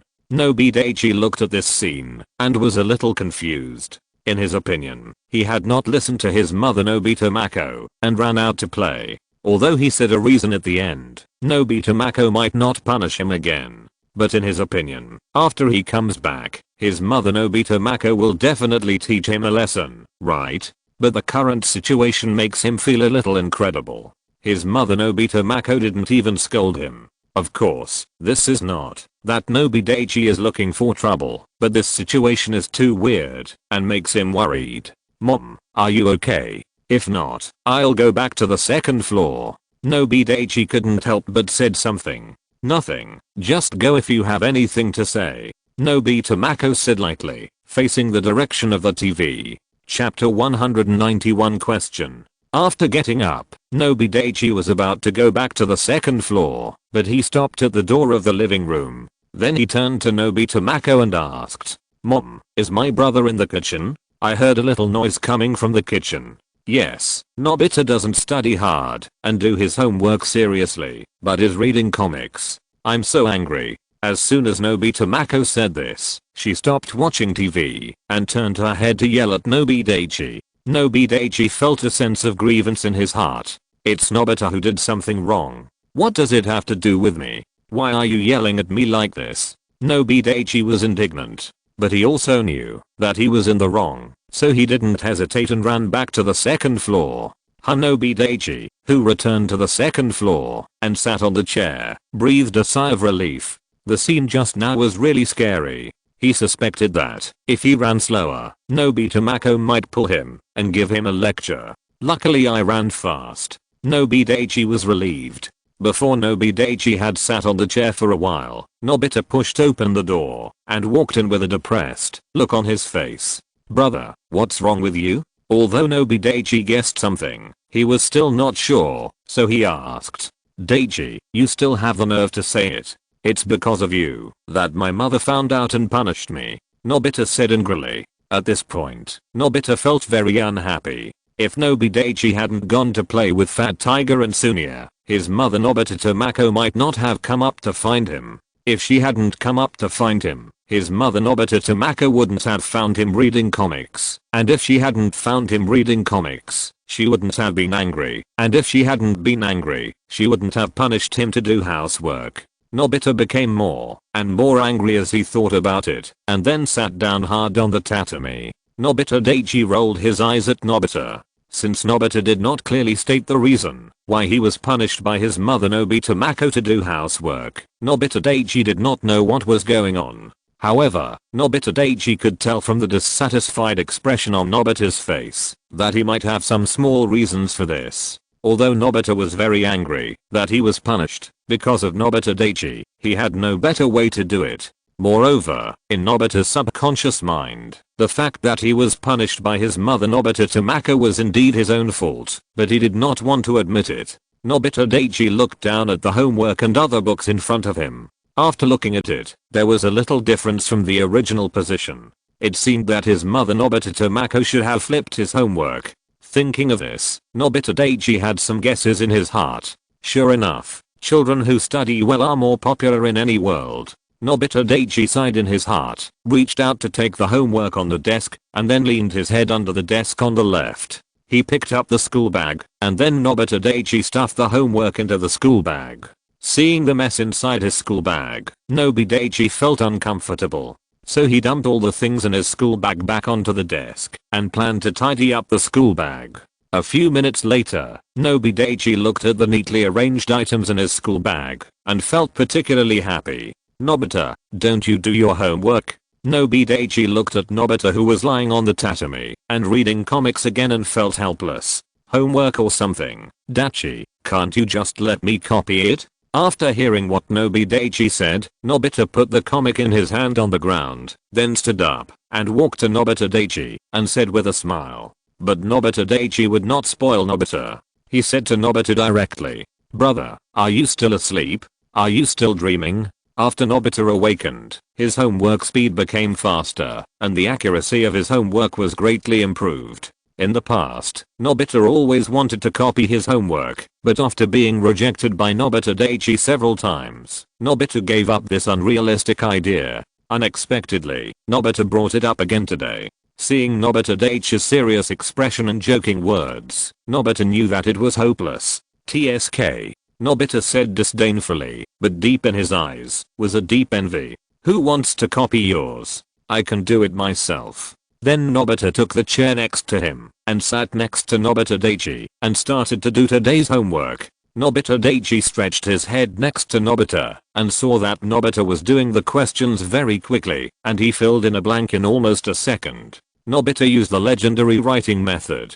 Nobita Daichi actually had a question in his heart. In the original work, Nobita's homework was always blank. Are there questions in the original work all subjective questions, and there are no multiple choice questions? After all, the homework that Nobita Daichi saw from the teacher now has a lot of multiple choice questions. If there is, wouldn't it be better to just guess it? Then why does the teacher always say that Nobita hasn't finished his homework? Or is Nobita too lazy to even guess it? Under the gaze of Nobi Daichi, Nobita quickly finished the few pages of homework left by the teacher. Then he took the other homework books and started to write. It seems that Nobita's words angered Nobita, and Nobita's enthusiasm was greatly improved. So 2 minutes later, Nobita threw the homework book. Forget it, let's just leave it at that. Nobi Daichi. Then Nobita ran back to the tatami and lay down to read comics. Nobi Daichi felt that he had nothing to do today. After thinking about it, Nobi Daichi decided to punch in. System, I want to punch in. Nobi Daichi said to the system in his mind. A few crows flew over his head, and the system didn't move at all. Nobi Daichi was shocked. Is there something wrong with the system? When he thought of this, Nobi Daichi couldn't wait to ask the system to call up his character panel and take a look. Well, it's still good. So what happened just now? Nobi Daichi was confused. System, I want to punch in. Nobi Daichi asked the system again, and the system still didn't respond. What's going on? Nobi Daichi couldn't help but panic. Then Nobi Daichi suddenly thought of his previous guess. Is it really like this? Nobi Daichi thought secretly. But Nobi Daichi didn't care. Anyway, he could still punch in every day. It's just that he took the initiative to punch in before, but now it has become random. And this small change of punching in has both advantages and disadvantages for him. As for whether the advantages outweigh the disadvantages or the disadvantages outweigh the advantages, at present, it should be more advantages than disadvantages. Because when the system randomly punches in, it often gives something based on Nobi Daichi's current situation. Simply put, it is private customization. Chapter 192 The World Behind the Aperture. As for if Nobi Daichi punched in himself, the things that appeared in the system were all messy items. Although those things were also useful to Nobi Daichi, they were not very useful sometimes. Nobi Daichi shook his head and didn't think too much about it. In a blink of an eye, it was night. After dinner, Nobi Daichi took some other books from the bookshelf. This book was not that book. It was not a study material, nor was it a material to increase knowledge such as world history and cosmic anecdotes. It was a comic book. Yes, Nobi Daichi was reading a comic book. To be honest, he felt very irritated to keep learning the same thing. And Nobi Daichi had no interest in learning at all. He only studied to deal with others. As for some academic masters who kept doing questions every day, he thought they were inhuman. Even some study gods were still doing questions after taking the college entrance examination and the high school entrance examination. Such existence made Nobi Daichi think it was unreasonable. Maybe Nobi Daichi has not reached that realm yet, and he really can't understand that realm. Someone once asked the study god after the college entrance examination, "Why are you still doing exercises? There are still a few books that I haven't finished. It's a waste to throw them away. Besides, I feel uncomfortable if I don't do some exercises every day." Nobi Daichi didn't think about it anymore. In his opinion, thinking about these things is just asking for trouble. Some people's talents and interests are so terrible, and most people really can't compare. Those who say that hard work is useful, they are talented at the same starting line, and hard work is useful. Otherwise, you don't have the same talent as me, and you tell me that hard work is useful, you are just dreaming. Nobi Daichi came back to his senses, and put his eyes on the comic book in front of him again. After flipping through a few pages, Nobi Daichi sighed and closed the comic book. He really couldn't read it anymore. If people of this age read this kind of comic book, this comic may be very interesting to some people. But you have to know that he is not of this age, and even if he is of this age, from his point of view, it is not that good. Maybe there are some comic books that are very interesting, but maybe he didn't find them. Nobi Daichi thought about it, and it seems that he will use his pocket money to buy some comic books he likes, or some other novels, when he has time. Looking at the clock on the table, it is almost time to go to bed.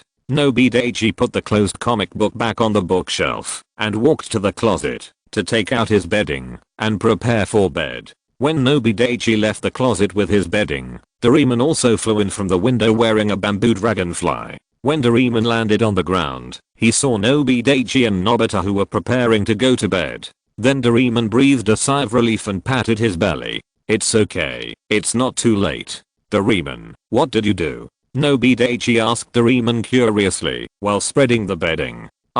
Nothing, just went out to relax." Doraemon waved his hands repeatedly, then hurried to the closet and got in. Doraemon is acting weird every day now. Looking at Doraemon like this, Nobita couldn't help but mutter in his heart. After Nobita laid out his bedding, he went straight into the bed and stopped thinking about these things that had nothing to do with him. The night deepened, and there were cicadas and insects chirping from time to time. If you look at the small town where Nobi Daichi is located from the sky, you can see that most of the town has fallen into darkness. Only a few places are still lit, emitting faint light. But compared to the entire land, it has almost no impact. Although Nobi Daichi, the place where Nobita's family is located, is in Tokyo. But no matter where you are, there are prosperous areas and poor areas. Although the place where Nobi Daichi and his family are located is not poor, it is not too rich either. Moreover, in this era, the night economy is not as prosperous as in Nobi Daichi's previous life. What is it like? Every household is brightly lit at night, with endless traffic and bright lights. It is completely different from the small town where Nobi Daichi lives. After Nobi Daichi turned off the lights, the whole house suddenly became dark. Although there are still many street lights on the street outside, no street lights can illuminate the house where Nobi Daichi and Nobita are. But this is normal. After all, the curtains on the windows have been drawn by Nobi Daichi. When Nobi Daichi closed his eyes and went to sleep, Nobi Daichi also quickly fell into a dream like Nobita and Doraemon. Unknowingly, it was 11 o'clock in the evening.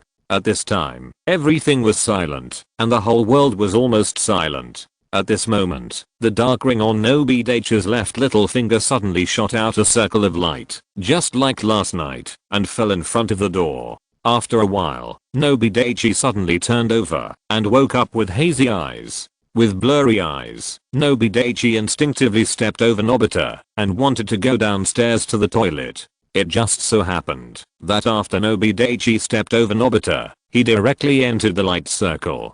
Nobi Daichi felt that he had a dream. In the dream, he was swimming freely on his back in the sea, which was very comfortable. However, people make mistakes and horses stumble. Nobi Daichi was suddenly bitten by a great white shark on his thigh, and then dragged into the sea by the great white shark.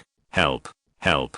Life! Nobi Daichi instinctively wanted to ask for help, but he drank several mouthfuls of water and choked him to death. Ahem. Nobi Daichi looked at the great white shark dragging his thigh and felt something in his heart and wanted to take out the magic stick to transform. But as soon as he thought about it, Nobi Daichi found that there was still nothing in his hand.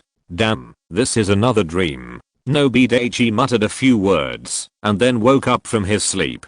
Then he found himself surrounded by the sound of seaweed, various sea turtles, and colorful fish swimming by his side. Oh my god, am I still not awake? Nobi Daichi was a little helpless. It seemed that he could only use the ultimate trick. Then Nobi Daichi pinched his thigh hard. Hiss. Why is it so painful? Nobi Daichi sensed the pain and reacted. Oh my god, last time, although I was dreaming, I still felt pain when I pinched myself. Then why did I pinch myself this time?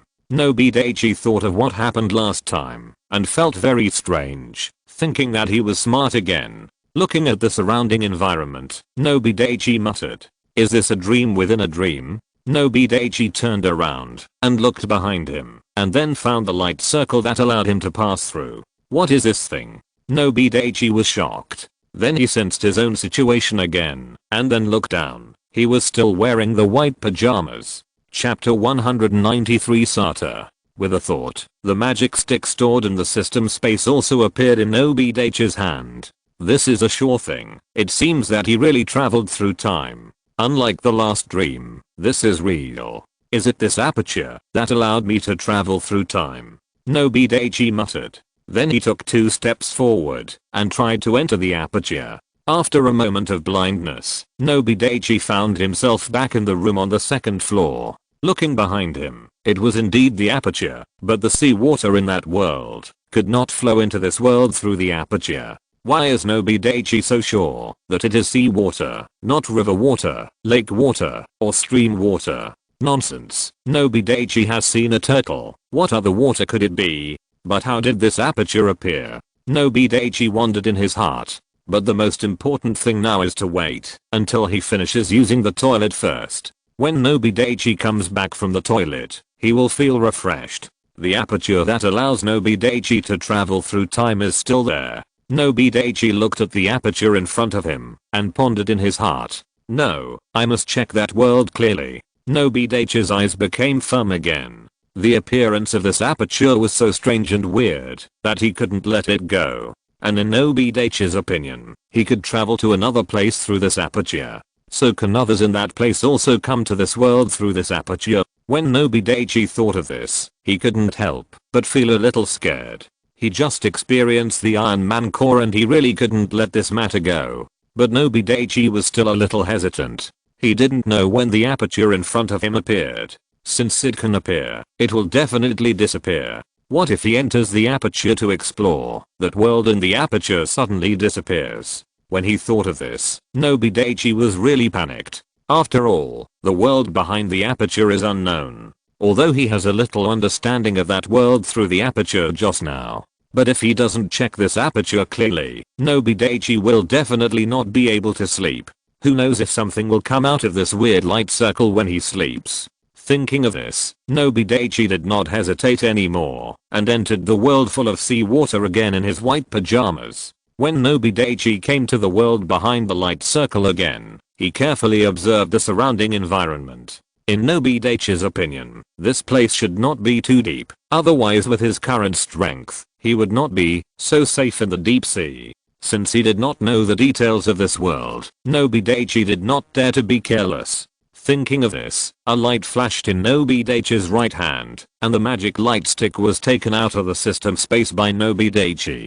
Tigger. Like a silver bottle breaking, the sound of water slurry cracking sounded. A figure dozens of meters high that was completely transformed into light appeared where Nobi Daichi had just stood. When the dazzling light dissipated, a red, purple, and white giant of light appeared. Looking at himself after the transformation, and feeling his current strength, Nobi Daichi nodded with satisfaction. He looked at the light circle again. Nobi Daichi estimated that the aperture would not disappear within 3 minutes. If it disappeared within 3 minutes by chance, it would be his bad luck. And even if it disappeared, in his opinion, since it could appear once, it could appear a second time. It might take a long time for the aperture to appear the second time, so he couldn't go back immediately. Nobita, Doraemon, Nobita Mako and Nobi Shinsuke would be very anxious, but Nobi Daichi couldn't care so much at this time. After randomly choosing a direction, Nobi Daichi flew over.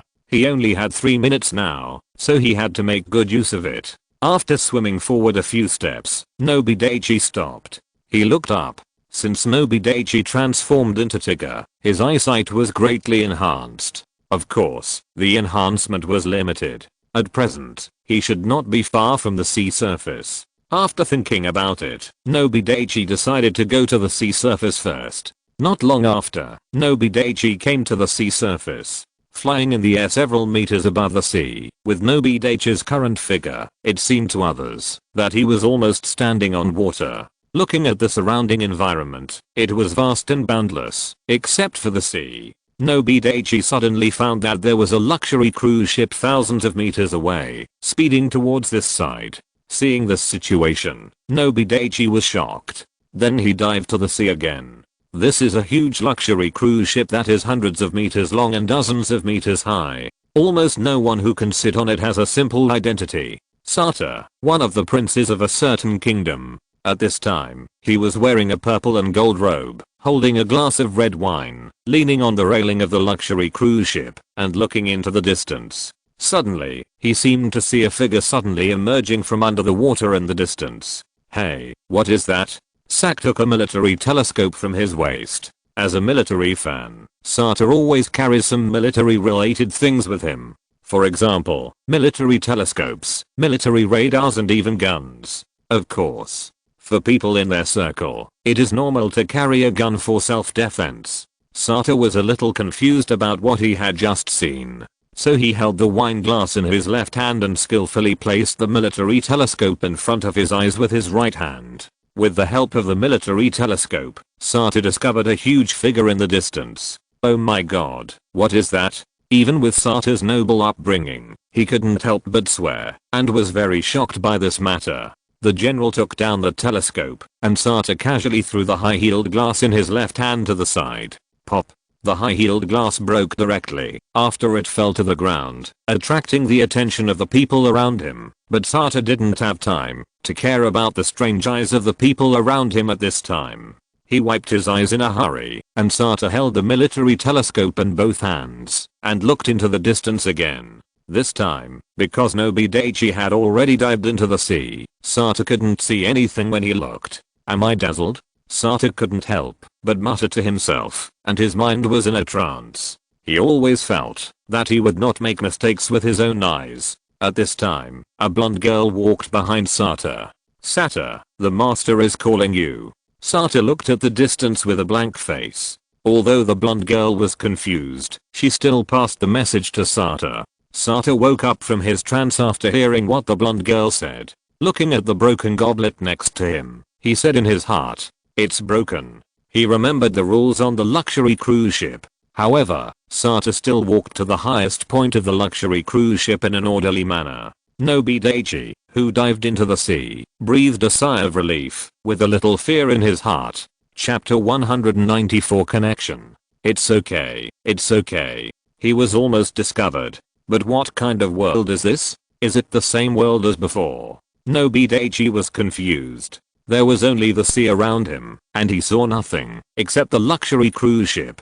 But even if this place is not the Earth, it is definitely Doraemon's world. He would not believe that a random light circle could send him to another world, like he was sent by such a perverted system. Without thinking too much, Nobi Daichi swam in one direction again. At this time, nearly half a minute had passed. Therefore, Nobi Daichi did not dare to delay at all. Through the luxury cruise ship, Nobi Daichi could also see that the technological level of the world behind the light circle must not be too low. Maybe there are satellite radars or other things, or more advanced detection things. It would be bad if the people in this world saw him, so he could only swim under the sea for the time being to see if he could find any clues. After Nobi Daichi transformed into Tiger, his speed in the sea water was still very fast. A fish that was eating water plants had not reacted yet, but Nobi Daichi had already swam past it quickly. With Nobi Daichi's body of more than 50 meters at this time, although he could not be called a giant in the sea, he was still very big for most marine creatures. Of course, if this place was still the ocean on Earth. Therefore, no marine creatures bothered him all the way. After more than 10 seconds, a huge dark cave appeared hundreds of meters below the sea. The cave looked very large, and Nobi Daichi could easily enter it with his current body size. However, Nobi Daichi did not enter it immediately, but felt it outside the cave. After feeling that there was no danger, Nobi Daichi entered the cave. This cave was not only large, but also very deep. Nobi Daichi still could not see the end. After walking dozens of steps, gritting his teeth, Nobi Daichi began to run at a very fast speed, and the surrounding scenery was rapidly receding. Soon Nobi Daichi saw the end, which was a wall similar to that painted with green paint. Alas, Nobi Daichi sighed. It seems that this trip was in vain. Thinking of this, Nobi Daichi planned to go back, because he didn't have much time to transform now. If he didn't go back and wait for him to untransform and return to his original state, with his current strength of only the initial stage of the mortal realm, he probably had no chance of survival under the hundreds of meters of the sea. Of course, this is for Nobi Daichi who didn't use the Emperor Armor. But after using the Emperor Armor, whether Nobi Daichi could be safe and sound in such an environment, that was unknown. Maybe he could give it a try, but Nobi Daichi didn't want to take the risk. Just when Nobi Daichi wanted to go back, he suddenly stretched his hand towards the wall. Then a scene that shocked Nobi Daichi appeared. His hand actually passed through the seemingly solid wall. What's going on? Nobi Daichi was really shocked. He had already given up hope. who knew that suddenly there would be another village on the shore. Moreover, in his opinion, the sea was so vast and boundless, could he really find what he wanted? It was just that Nobi Daichi felt that the light circle would definitely not appear here without purpose, so he had such a fluke mentality. Without hesitation, Nobi Daichi stepped directly into the wall. His eyes went dark. When Nobi Daichi regained his sight, he had come to another dark cave that was almost the same as before. Then Nobi Daichi took a few steps forward and suddenly stopped. He suddenly found something that surprised him. This dark cave, which was similar to the previous one, had no seawater. After a few quick steps, Nobi Daichi's eyes lit up. Is this? Have I traveled through time again? Nobi Daichi looked at the environment he was in and was shocked. This place was like another world, and there was also a shining sun in the sky. At this time, Nobi Daichi also discovered the difference between the world behind the light circle and his own world. This world is daytime, and the original world is night. He is now in front of a tall mountain, surrounded by dense forests. Some trees were short, some were tall, and some were even taller than Nobi Daichi's body at the moment. After walking a few steps forward and walking out of the forest, Nobi Daichi saw a smooth hillside. A few thousand meters below the slope was a huge city. Nobi Daichi was already numb with shock. That city was very similar to the city that was ravaged by monsters in his dream a few days ago. But that city was still intact, and it seemed that it had not been ravaged by monsters. He was shocked again and again by what appeared in front of him. Nobi Daichi wasted a long time in the same place. When he reacted, he realized that time was running out. It's broken. Feeling the time left for his transformation, Nobi Daichi did not dare to hesitate and ran back at an unprecedented speed. After arriving at the cave, Nobi Daichi passed through the wall smoothly as before. The surrounding water flowed along Nobi Daichi's body. But Nobi Daichi was not in the mood to pay attention to the surrounding environment now. With both hands extended to the top of his head, the crystal slid downwards, and the color of the tiger transformed by Nobi Daichi suddenly changed, becoming mainly red. It was Tiga's powerful form, and also Tiga's most powerful form. Before, Nobi Daichi thought that the aerial form was Tiga's fastest form, and this form was also applicable in water. But the experiment just now made him realize that this was wrong. Tiga's powerful form was the fastest in water. Although Nobi Daichi had some understanding of Ultraman Tiga in his previous life, his understanding was very limited. After he transformed into Tiga for the first time, the information Tiga sent to him was only some basic operations and the release of moves. There were still many things he had to explore by himself. When Nobi Daichi transformed into Tiga's powerful form with red as the main color, Nobi Daichi's speed suddenly became nearly twice as fast as before. Soon Nobi Daichi returned to the place where he came from, and the energy light on Tiga's chest had already flashed. Ding dong. Ding dong. Ding dong. As expected by Nobi Daichi, the light circle was still in the original place. There were a few small fish swimming around next to the light circle, but they could not enter the light circle. After seeing that the light circle was still in the original place, Nobi Daichi breathed a sigh of relief. It was at this moment that the tall figure of Tiga, more than 50 meters tall, suddenly turned into light. Then the light dissipated, and then Nobi Daichi also returned to its original state. Then without hesitation, Nobi Daichi directly dived into the light circle and returned to the original world, the room on the second floor. When Nobi Daichi turned his head to look at the light circle behind him, the light circle also suddenly turned into a stream of light and drilled into the dark ring on the little finger of Nobi Daichi's left hand. Is that so? Nobi Daichi murmured while stroking the dark ring on the little finger of his left hand. Thanks to the reader Yoshienian for voting for a monthly ticket. Chapter 195 Understanding. Then Nobi Daichi moved his mind, and the light circle appeared in front of Nobi Daichi again. Disappear. Then the light circle that just appeared in front of Nobi Daichi disappeared again. Now, Nobi Daichi didn't have to worry about the light circle for the time being. Then Nobi Daichi walked to his bed and prepared to go back to sleep. The light circle was very magical. In the ocean of that world, Nobi Daichi's clothes and body were soaked. But after returning to this world from that world, his clothes and body became dry all of a sudden. Nobi Daichi probably thought it was one of the effects of the light circle. Although he was surprised by this, he didn't care too much. After all, the most important thing now is to sleep. The world is big, but sleeping is the most important. Just when Nobi Daichi got into bed, the cold and ruthless voice of the system suddenly rang. Ding, it can be opened today. Do you want to punch in? Hearing this voice, Nobi Daichi was overjoyed. In his opinion, the system took the initiative this time, and randomly punching in would definitely produce good things, without hesitation. Check-in.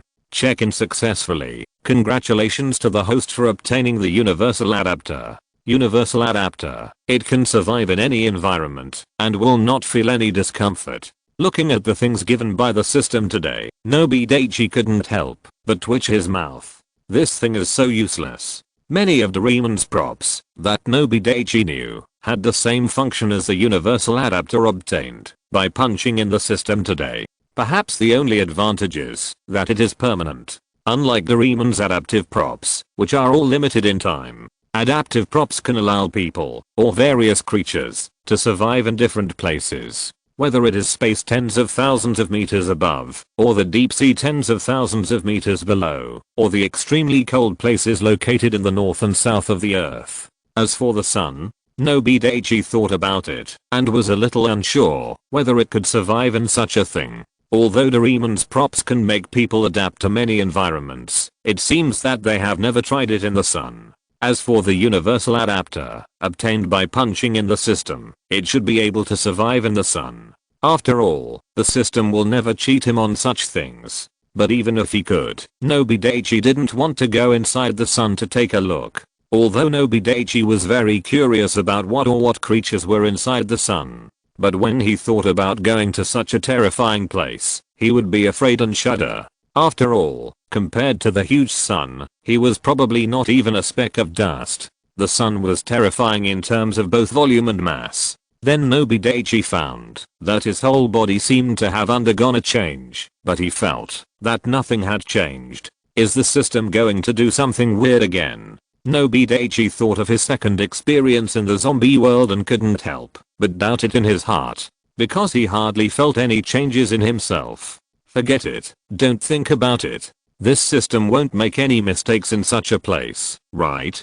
Nobi Daichi yawned, muttered a few words, turned over and went to sleep. There was no conversation all night. Nobi Daichi got up quickly the next morning. When Nobi Daichi went out today, Nobi Daichi, Nobita and Lululu happened to meet. As soon as they went out, Lululu, Daichi, Nobita, Nobi Daichi and Nobita greeted Lululu one after another. Lululu also greeted Nobi Daichi and Nobita one after another. However, judging from Nobita's greeting to Lululu, he was obviously not very interested in Lululu.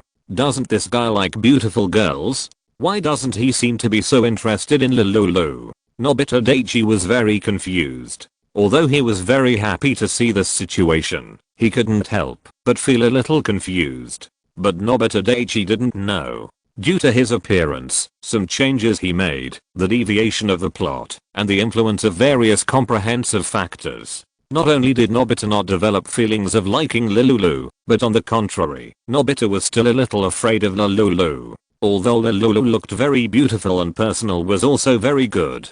But because of Nobita Daichi's appearance, Nobita did not spend as much time with Lululu as in the original. Therefore, Nobita did not develop any feelings for Lululu as in the original. And Nobita was also very clear about Lululu's power. So the three of them, Nobi Daichi on the right of Lululu, and Nobita on the right of Nobi Daichi, the three of them walked on the way to school. Lululu has learned a lot about the culture of this planet called Earth through the books placed in her home. She also developed a strong interest in the culture of this planet called Earth. Therefore, on the way to school, Lululu, Nobi Daichi and Nobita kept talking, looking at Lululu with excitement on her face. Nobi Daichi couldn't help but complain in his heart. Lululu, what's wrong? Why are you so abnormal today? However, Nobi Daichi was very happy to accept Lululu's performance. At least he could still say a few words to Lululu, who was good at talking. If Lululu still maintained her previous cold appearance,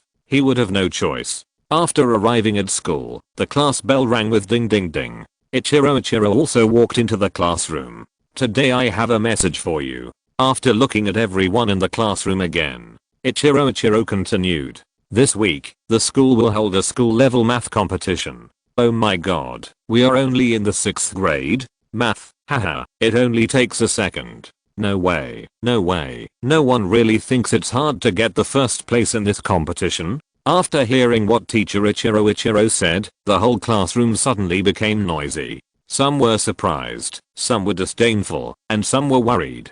Those who study well naturally have shining eyes, such as the top student Dekasuji. As for Nobita, although he was as still as a clock, anyone with a discerning eye could see that he was extremely nervous. Nobi Daichi glanced behind him and observed Lilulu's situation. After hearing what Ichiro said, Lilulu's eyes also glowed, and it seemed that she was also interested in this. Seeing this, Nobi Daichi felt sad for the other students who were going to participate. With a hack like Lilulu, who can win? Even he has no confidence. You know, Lilulu is a computer. But is the truth really the same as Nobi Daichi thought? Boom. Boom. Boom. Ichiro looked at the scene below the podium and was very satisfied. At the beginning, he did not stop everyone just to see everyone's reaction to this matter. Now it seems that he is quite satisfied. After knocking on the wooden table in front of him a few times and watching the students quiet down, Ichiro continued.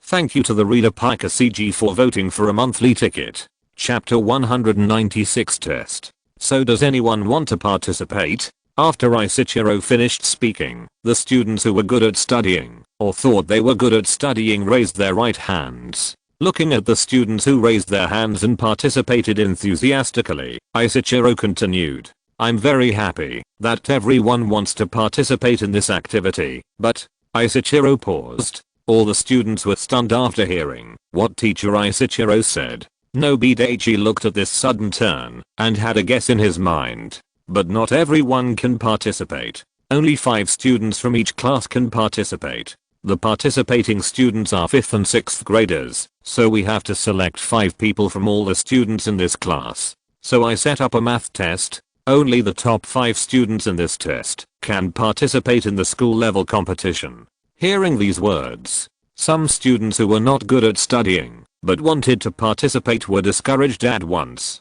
Some good students were different. They were still as arrogant as before and didn't care. Okay, that's about it for the math competition. Now that the students know, let's continue with the class. After Ichiro finished speaking, more than 40 students, including Nobi Daichi, opened the math textbooks on the table in front of them.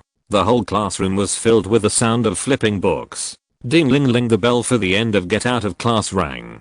Before leaving the classroom, Ichiro stood on the podium and said one last sentence. This exam will be scheduled for the last class in the morning. I hope the students will be well prepared. Then Ichiro put away the books on the podium and tucked them under his left arm and walked out of the classroom. Ichiro's sudden attack made some people who were not good at studying but wanted to participate even less confident. They thought there was still a lot of time before the top 5 were selected.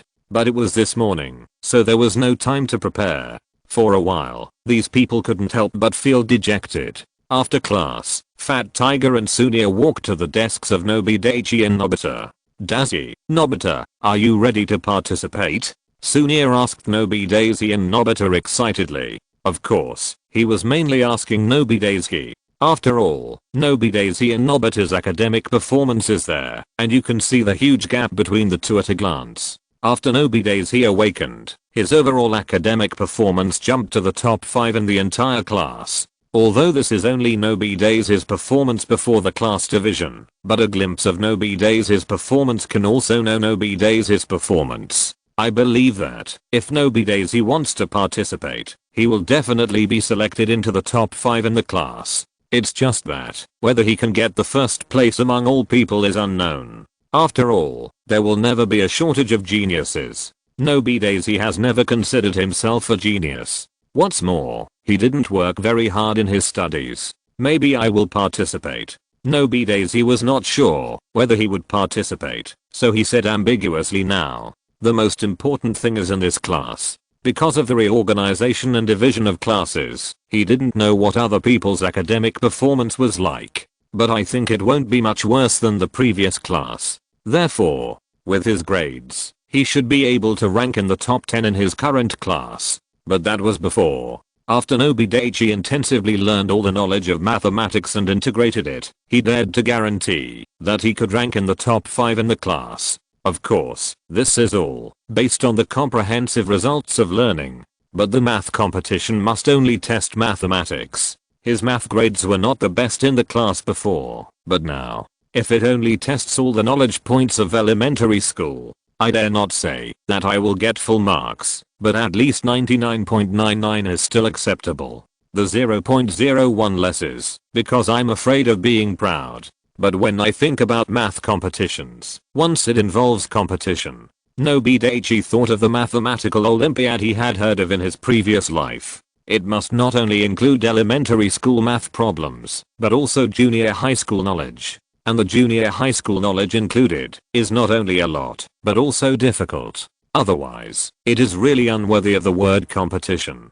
But he didn't know what the purpose of the school holding this mathematics competition was. Is it to select better students? Or is there a larger regional math competition? Nobi Daichi didn't know about all this, but it didn't matter. It was just a pity that he didn't take the book How to Get Full Marks in Mathematics to school. But even if he did, he couldn't finish reading it in a short time during the few breaks. At most, it would increase his confidence. I hope the teacher won't give junior high school questions in the math selective test this morning. Nobi Daichi thought to himself. Whether he goes or not, he must do well in the test. After he does well, he can think about whether to go or not. This is Nobi Daichi's current idea. I'm not going. Nobita listened to Nobi Daichi's words. He looked at Fat Tiger and Sunya, and hesitated for 2 seconds before saying, "What about you, Fat Tiger and Sunya?" Well, Fat Tiger and Sunya smiled awkwardly when they heard the question asked by Nobi Daichi.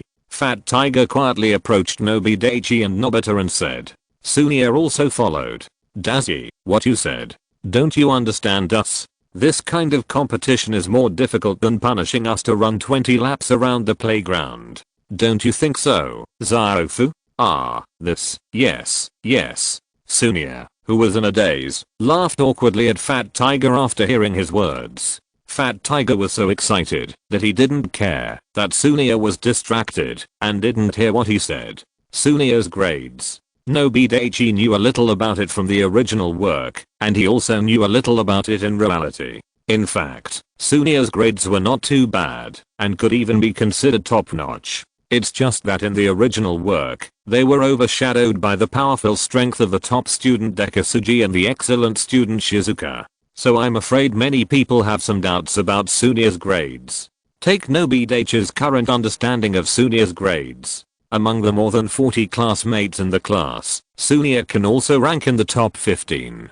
And he can often rank in the top 10 in the class. Although this is talking about the 5th grade, which is the previous grades, you have to know that they have just been promoted to the 6th grade. Of course, no matter how good Sunya is, he can't compare with hacked classmates like Dekisuji, Shizuka and Nobi Daichi. There is still some gap.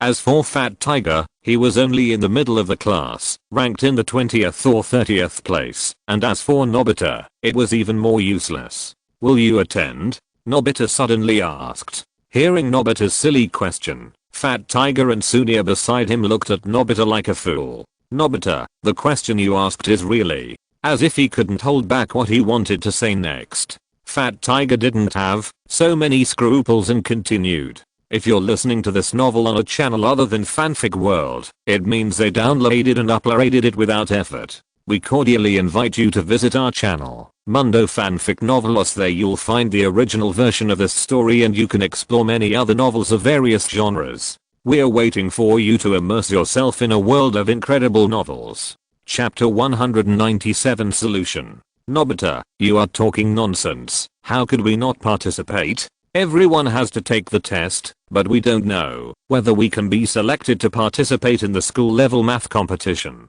Hearing Fat Tiger's explanation, Nobita also realized that he asked a good question, and his face flushed for a moment. Fat Tiger looked mysterious when he said this. Looking at Nobi Daichi in front of him, Nobita and Sunya continued. Well, in my opinion, The people who can be selected for this math test in our class should be Daichi, Shizuka and Ekasuji. As for the other 2 people, I don't know. After all, the class has just been divided and reorganized, but these 3 people will definitely pass the test. Hearing Fat Tiger's words, Nobita couldn't help rolling his eyes. He himself didn't dare to be so sure, and Fat Tiger dared to be so shameless. Although Nobita Daichi liked to listen to Fat Tiger's words. Fat Tiger, you missed a very important person, that is Lululu. Nobita Daichi thought secretly in his heart. The few people talked for a while, and the bell rang. Fat Tiger and Sunia also went back to continue their classes.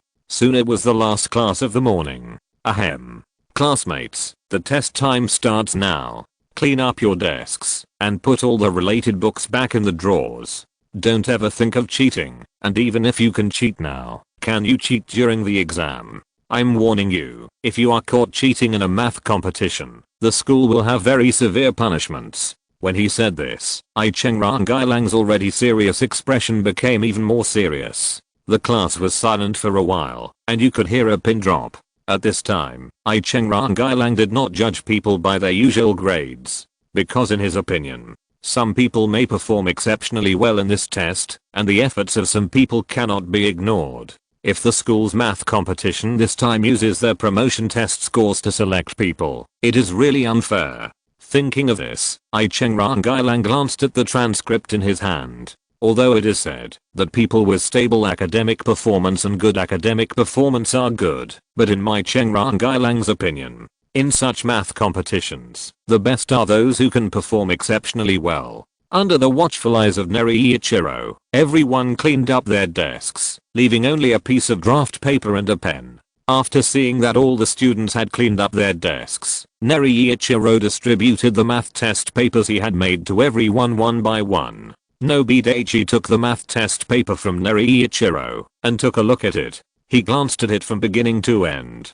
From a visual point of view, there was almost nothing beyond his understanding. But this was only in his opinion. After all, Nobi Daichi had already learned all the knowledge from the 1st to the 6th grade of elementary school and had mastered it. This math test paper Neriichiro made to select students. The 6th grade knowledge accounted for neither too much nor too little, and about 1/5 of the part was related to the 6th grade, although it was relatively simple. However, the so-called simple things are also relative. Those who know how to do it will know how to do it. Those who don't know how to do it will not know how to do it, and they will never know how to do it, no matter how simple it is. The entire math test paper only had 20 questions in total. The first few questions were very simple, and almost everyone picked up their pens and started writing quickly. In the second part, starting from the 6th question, the gap widened after the questions of normal difficulty. In the third part, starting from the 11th question, the questions were of higher difficulty. The 5 questions in the 4th part were already 6th grade questions. As for the last question, it was very difficult for a real 6th grade student. Although Nobi Daichi felt that he could do it with all the elementary school knowledge he had mastered, he always felt that this last question was not like an elementary school math question and might have involved some knowledge points in junior high school. Since only 5th and 6th grade students participated in the competition this time, and the original 6th graders had been upgraded to the 1st grade of junior high school, so this math competition was relatively fair after all. In fact, what Nobi Daichi couldn't figure out was, wouldn't it be better to let all the 6th grade students compete? After all, there were 200 or 300 people in their entire 6th grade. If all the 5th grade students were added, there might be close to 500 or 600 people. The large number of people was not a problem, but it seemed unfair. But would the school allow such a thing to happen? Obviously not. Then what is the reason? Is there something different about this math competition? Nobi Daichi thought, after finishing the first 5 questions. With the knowledge he has now, and his brain, that has greatly improved his learning ability, it only took him a few tens of seconds to finish the first 5 questions. As for the 5 questions of normal difficulty, Nobi Daichi also solved them within 2 minutes. Then came the third part of more difficult questions. However, this more difficult is only for people at this stage of learning. With Nobi Daichi's current knowledge level and learning ability, he finished it in 5 minutes. It could have been even faster. With Nobi Daichi's current ability, this kind of primary school math problem almost automatically appeared in his mind after just glancing at the question. 5 minutes was just spent on the careful writing process. Next came the remaining 5 hell difficulty questions. However, although it was 6th grade knowledge, but because a lot of elementary school knowledge is related, some questions can also be solved using some knowledge below the 6th grade of elementary school. Therefore, for some top students, they can also solve the first few questions of the last 5 questions of hell difficulty. However, the last 2 questions are different. The penultimate question of the 5 questions is already a very difficult question in the 6th grade. As for the last question, needless to say, Nobi Daichi has also guessed, and must have involved some knowledge points of junior high school. But these have no effect on Nobi Daichi. After mastering all the elementary school mathematics knowledge points, his mathematics seems to have been sublimated in some way. It seems that some junior high school knowledge can be deduced from the existing knowledge. After all, some junior high school knowledge is just evolved on the basis of elementary school knowledge. In addition, Nobi Daichi accidentally glanced at some junior high school knowledge on how to get full marks in mathematics when he was at home. With his current ability to remember everything he has seen, the last math problem was also solved by him in a few seconds, and it took a few minutes to write the process. So far, this math test paper given by Gailang was perfectly solved by Nobi Daichi. Nobi Daichi was worried and checked it again from beginning to end. He still didn't find any problems. Now Nobi Daichi was completely relieved. Looking at the test paper, Nobi Daichi couldn't help but sigh. That book on how to get full marks in mathematics. Although the name does not match the content, it has to be said that the mathematical knowledge points summarized in the book are really essential and comprehensive.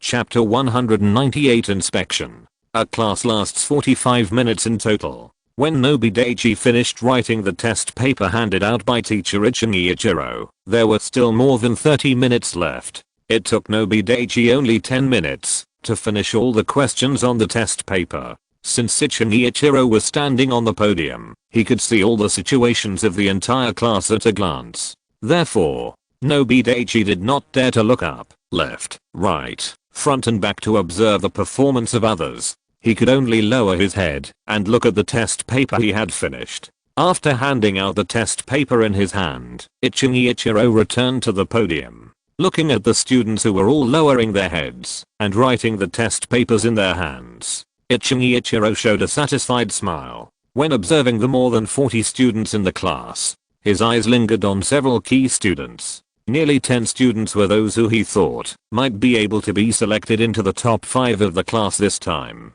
Among them, Lululu was not included. After all, he knew nothing about Lululu's academic performance. As for why Lulu could come to this school, Gailang just received the principal's order to casually arrange it. There are many students like this in this school, so Gailang didn't care too much. After standing on the podium for a while, Gailang walked down the podium and walked around the whole class. When he walked to the side of the top student Dekisuji, Gailang deliberately stopped to look at Dekisuji's answers. Then a satisfied look appeared in my eyes. After all, he is a student who has always been excellent in learning. Without staying for too long, Gailang left Dekisuji.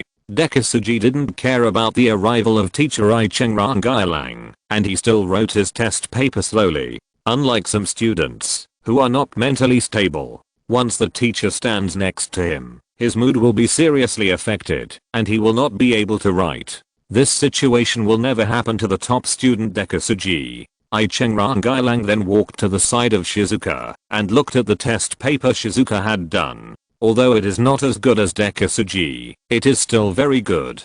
Ichiro looked at Shizuka, who seemed to be a little uneasy because of his arrival, and left Shizuka's place for fear of affecting Shizuka's answering. After all, Ichiro has always given students a serious and meticulous image. Then Ichiro walked to the side of Fat Tiger and Sunia and looked at them. Then Ichiro's eyes, which were full of smiles at the beginning, disappeared immediately. Sunia is still good. As for Fat Tiger, in order to prevent his mood from getting worse, and to prevent himself from yelling and affecting the students' answers, Ichiro left Fat Tiger. Ichiro originally wanted to walk to Nobita's side to look at Nobita's test paper. But after thinking about it, I was afraid that I would end up like the situation when I looked at Fat Tiger's test paper again, so I didn't plan to go. But when I saw Nobi Daichi sitting on Nobita's left, Ichiro still walked towards Nobi Daichi and Nobita. When I walked in front of Nobi Daichi, I saw Nobi Daichi holding a pen, staring at the test paper with lifeless eyes. Seeing the situation of Nobi Daichi, Ichiro was furious. Ichiro was very happy to have a student like Nobi Daichi in my class. In his opinion, the improvement of Nobi Daichi's academic performance was certainly due to Nobi Daichi's personal reasons. But his own influence was also not small. Whenever I thought of this, Ichiro was very proud, so I had high hopes for Nobi Daichi. Whenever he talked about this student with teachers from other classes, he always had an indescribable sense of pride in his heart. And in the past, he always praised Nobi Daichi many times in class as a model for those who did not study well. But I didn't expect that today he would see such a scene. Nobi Daichi was actually in a daze. This was very abnormal in my opinion. After all, only about 10 minutes had passed. Although Nobi Daichi's academic performance was good and his learning level was high, the previous questions were also very simple. Of course, this was simple for him, but for students like Nobi Daichi, although it is not too difficult, it is definitely possible to write it. But if Nobi Daichi finished it within 10 minutes, Chengrangai, absolutely do not believe it. If it was him, maybe it would be possible. But for these little kids, forget it. But at this time, other students were doing their homework, and Chengrangai, could not get angry, nor did I want to get angry. After all, he still valued Nobi Daichi very much. So Chengrangai, reached out and gently knocked on Nobi Daichi's desk. Nobi Daichi finally came back to her senses. Then she looked up and found that Chengrangai, walked in front of her. It's over. Nobi Daichi thought to herself. He does have the strength of the early stage of the mortal realm, but if he doesn't take the initiative, he is no different from ordinary people in all aspects. Of course, when he encounters danger, his strength will automatically emerge, but the action of Chengrangai just now is obviously not. Seeing Nobi Daichi wake up, the anger in my heart was slightly reduced. There are still more than 30 minutes left.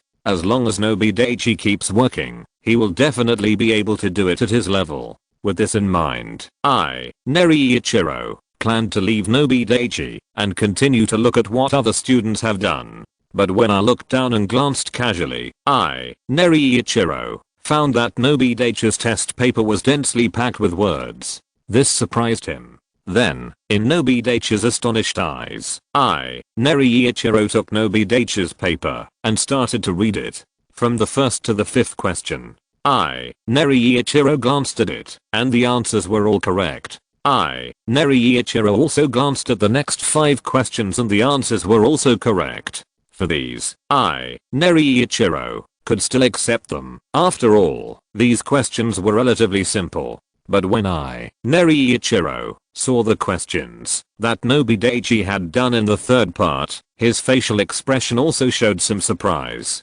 According to the difficulty of the questions he asked, for the first 10 questions, 3/4 of the students in the class, or more people, can do it. By the third part, at most half of the people could finish it. But in just a few minutes, Nobi Daichi actually finished it, and the answer seemed to be correct. After reading the first 15 questions, Ichiro turned the test paper over and looked at the questions on the back. It was just as he thought. Nobi Daichi had already finished the questions at the back, and they were correct. Because he was the one who set the questions, he knew the answers. Although Nobi Daichi's solution to the last question was a little strange, it seemed to be correct. Ichiro's hands were shaking a little. He felt that he would be able to stand out among all the teachers again this time.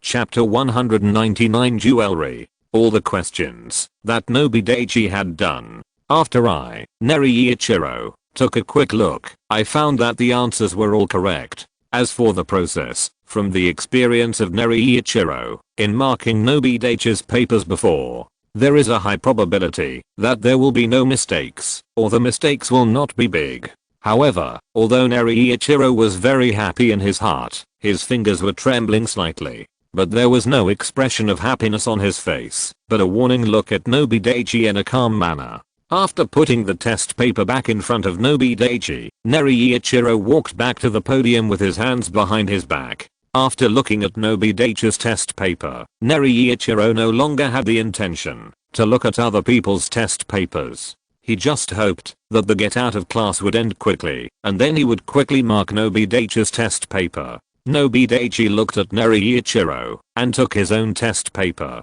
At first, he felt, how to say it? It can't be said that he was afraid. It can only be said that, and it can't be said that it can only be said that. Anyway, all kinds of complicated emotions were mixed together. Seeing that Icheng had no worries on his face and walked back to the podium with his hands behind his back, Nobi Daichi secretly breathed a sigh of relief and looked at the test paper on the table again. Luxury cruise ship. In the cabin at the top, Sata stood respectfully in the center of this large cabin. This cabin is about 20 meters long and more than 10 meters wide. All kinds of world famous and expensive furniture are available in this cabin. And the tables, chairs, stools, etc. are all made of various high-end woods. Sata could smell a faint fragrance as soon as he entered this cabin, which made people feel unhappy. In the front of this cabin, against the wall, sat an old man with grey hair, but his eyes were majestic without anger. This white-haired old man was the owner of this luxury cruise ship. Sir. Sata stood in the middle of the cabin and said respectfully to the old man sitting on the golden and luxurious chair in front of him. Sata, you know my rules. What are you going to do? Hearing this, Sata couldn't help but smile bitterly. Just because of his unintentional act, he had to bear. Alas. Sata sighed in his heart. He knew that the initiative of this matter was not in his hands, so he said, Sata, it's all up to you, my lord.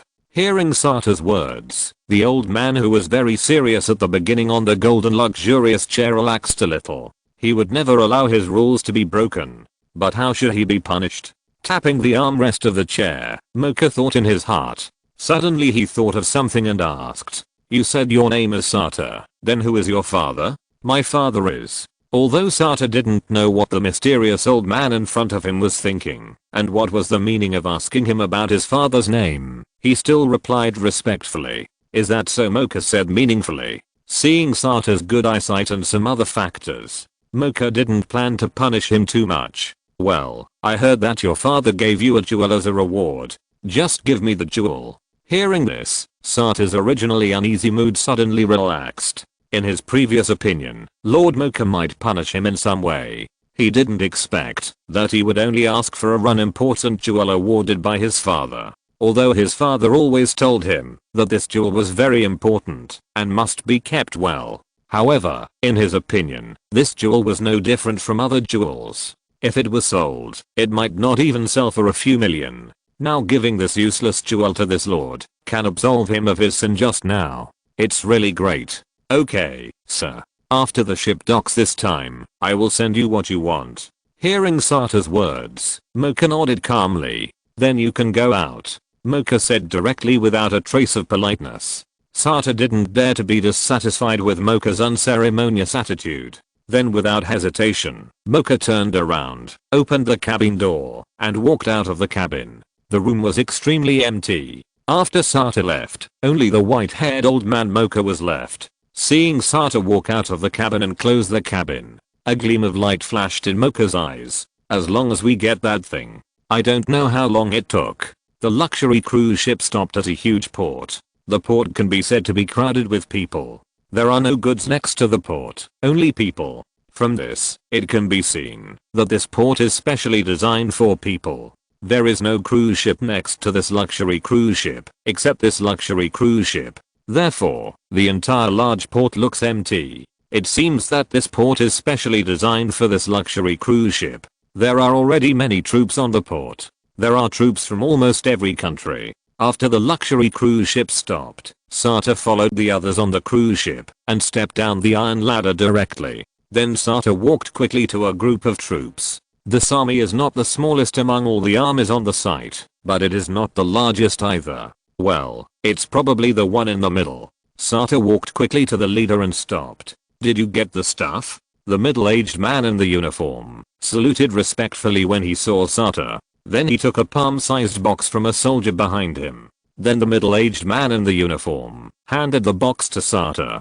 Prince Sato, this is what you want. Yes. Sato responded calmly. After taking the box from the middle-aged man, Sato opened the box and looked at the contents. He was very happy to find that it was intact. You did a good job this time. I will reward you when you go back. Hearing Sato's words, although the middle-aged man in the uniform and his soldiers were very happy, the middle-aged man in the uniform couldn't help but ask carefully, Prince Sato, this jewel was given to you by the king, and he asked you to keep it well. I wonder what Prince Sato wants me to do with the jewel today. Sato's happy smile immediately disappeared when he heard what the middle-aged man in the general's uniform said. Then Sato turned his eyes away from the box and said with an ugly face, do you have the right to ask me about my actions? Seeing Prince Sato's fierce eyes, the middle-aged man in the general's uniform lowered his head and his body couldn't help but tremble.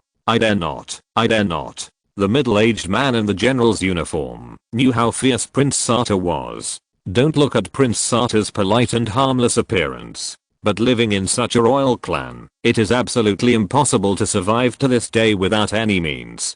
Chapter 200 Transformation. Besides, he was Prince Sat's confidant, and he knew Prince Sat's mood swings. And for someone like Prince Sat, confidants were dispensable. If he didn't listen, he could just change to someone else who was obedient. What's the big deal? It was because he knew this that the middle-aged man in the general's uniform was so cautious with Prince Saturday. Looking at the middle-aged man in the general's uniform, he lowered his head like a kitten. Prince Sat's fierce eyes immediately turned into a gentle and peaceful look. Then Sat said to the middle-aged man in the general's uniform in a peaceful manner, I have another thing to deal with, and I need to go back to the ship again. You wait for me here. Then Sat ignored the middle-aged man in the general's uniform and walked straight to the luxury cruise ship docked at the shore. Then Sat returned to the luxury cruise ship through the stairs again. Soon, Sat came to the cabin he had been to before. After knocking on the room at the door, Sat sorted out his clothes. Sir, there is a special electronic transmitter installed on the door. The old man sitting on the golden and luxurious chair also knew about Sata's arrival through this thing. Come in. The old man's deep, solid and powerful voice came out of the door through the transmitter and reached Sata's ears. Then Sata carefully pushed the door open and walked in. You came quite quickly. Sata looked at the quaint box that came in with his hands. The white-haired old man sitting on the golden and luxurious chair. After seeing what Sata was holding in his hands, his face was full of enthusiasm. But this look was only a flash. After all, he didn't know whether this kid really sent the things to him, if he dared to play any tricks. Sata was looking down at this time. Therefore, he didn't see Mocha's face change for a moment. Hearing the words of the middle-aged old man, Sata hurriedly said, Sir, how could I not take your order seriously? Sata said respectfully without raising his head, holding the quaint box in his hands. After entering the door, Sata stopped 6 or 7 meters in front of the white-haired old man. Sir, I don't know how to give you this thing. Hearing Sata's words, the white-haired old man said almost without hesitation, just throw it to me. But sir, this thing might fall and break in the air.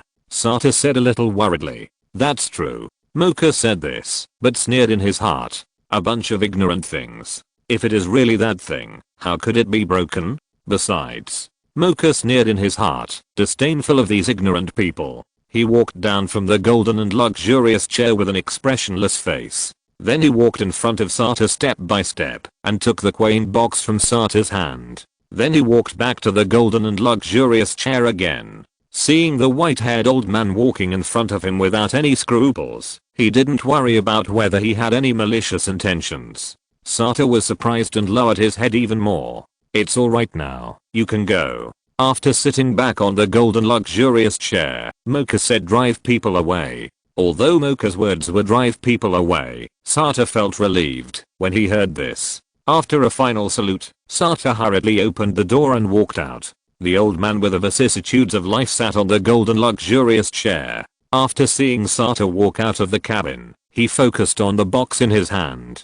With trembling fingers, he opened the box and saw that it was the thing he wanted. Sure enough, the enthusiasm in Mocha's eyes once again emerged without concealment. As time passed, most of the people on the luxury cruise ship left. These people who left were all tourists without exception, leaving only some sailors, waiters and the like. When Sata got off the luxury cruise ship again, almost all the people in the port had already left, and even those who had not left had already left for the most part. Seeing this situation, Sata also left here with his people, and soon the port was empty. The white-haired old man, Mocha. After everyone left the port, they walked out of the cabin and stood on the deck, looking at the vast sea behind and the empty port in front. Mocha couldn't help laughing twice. Then a remote control appeared in Mocha's hand, and then he pressed the button in his hand. In Mocha's eyes, the edge of the luxury cruise ship slowly rose up in an elliptical shape.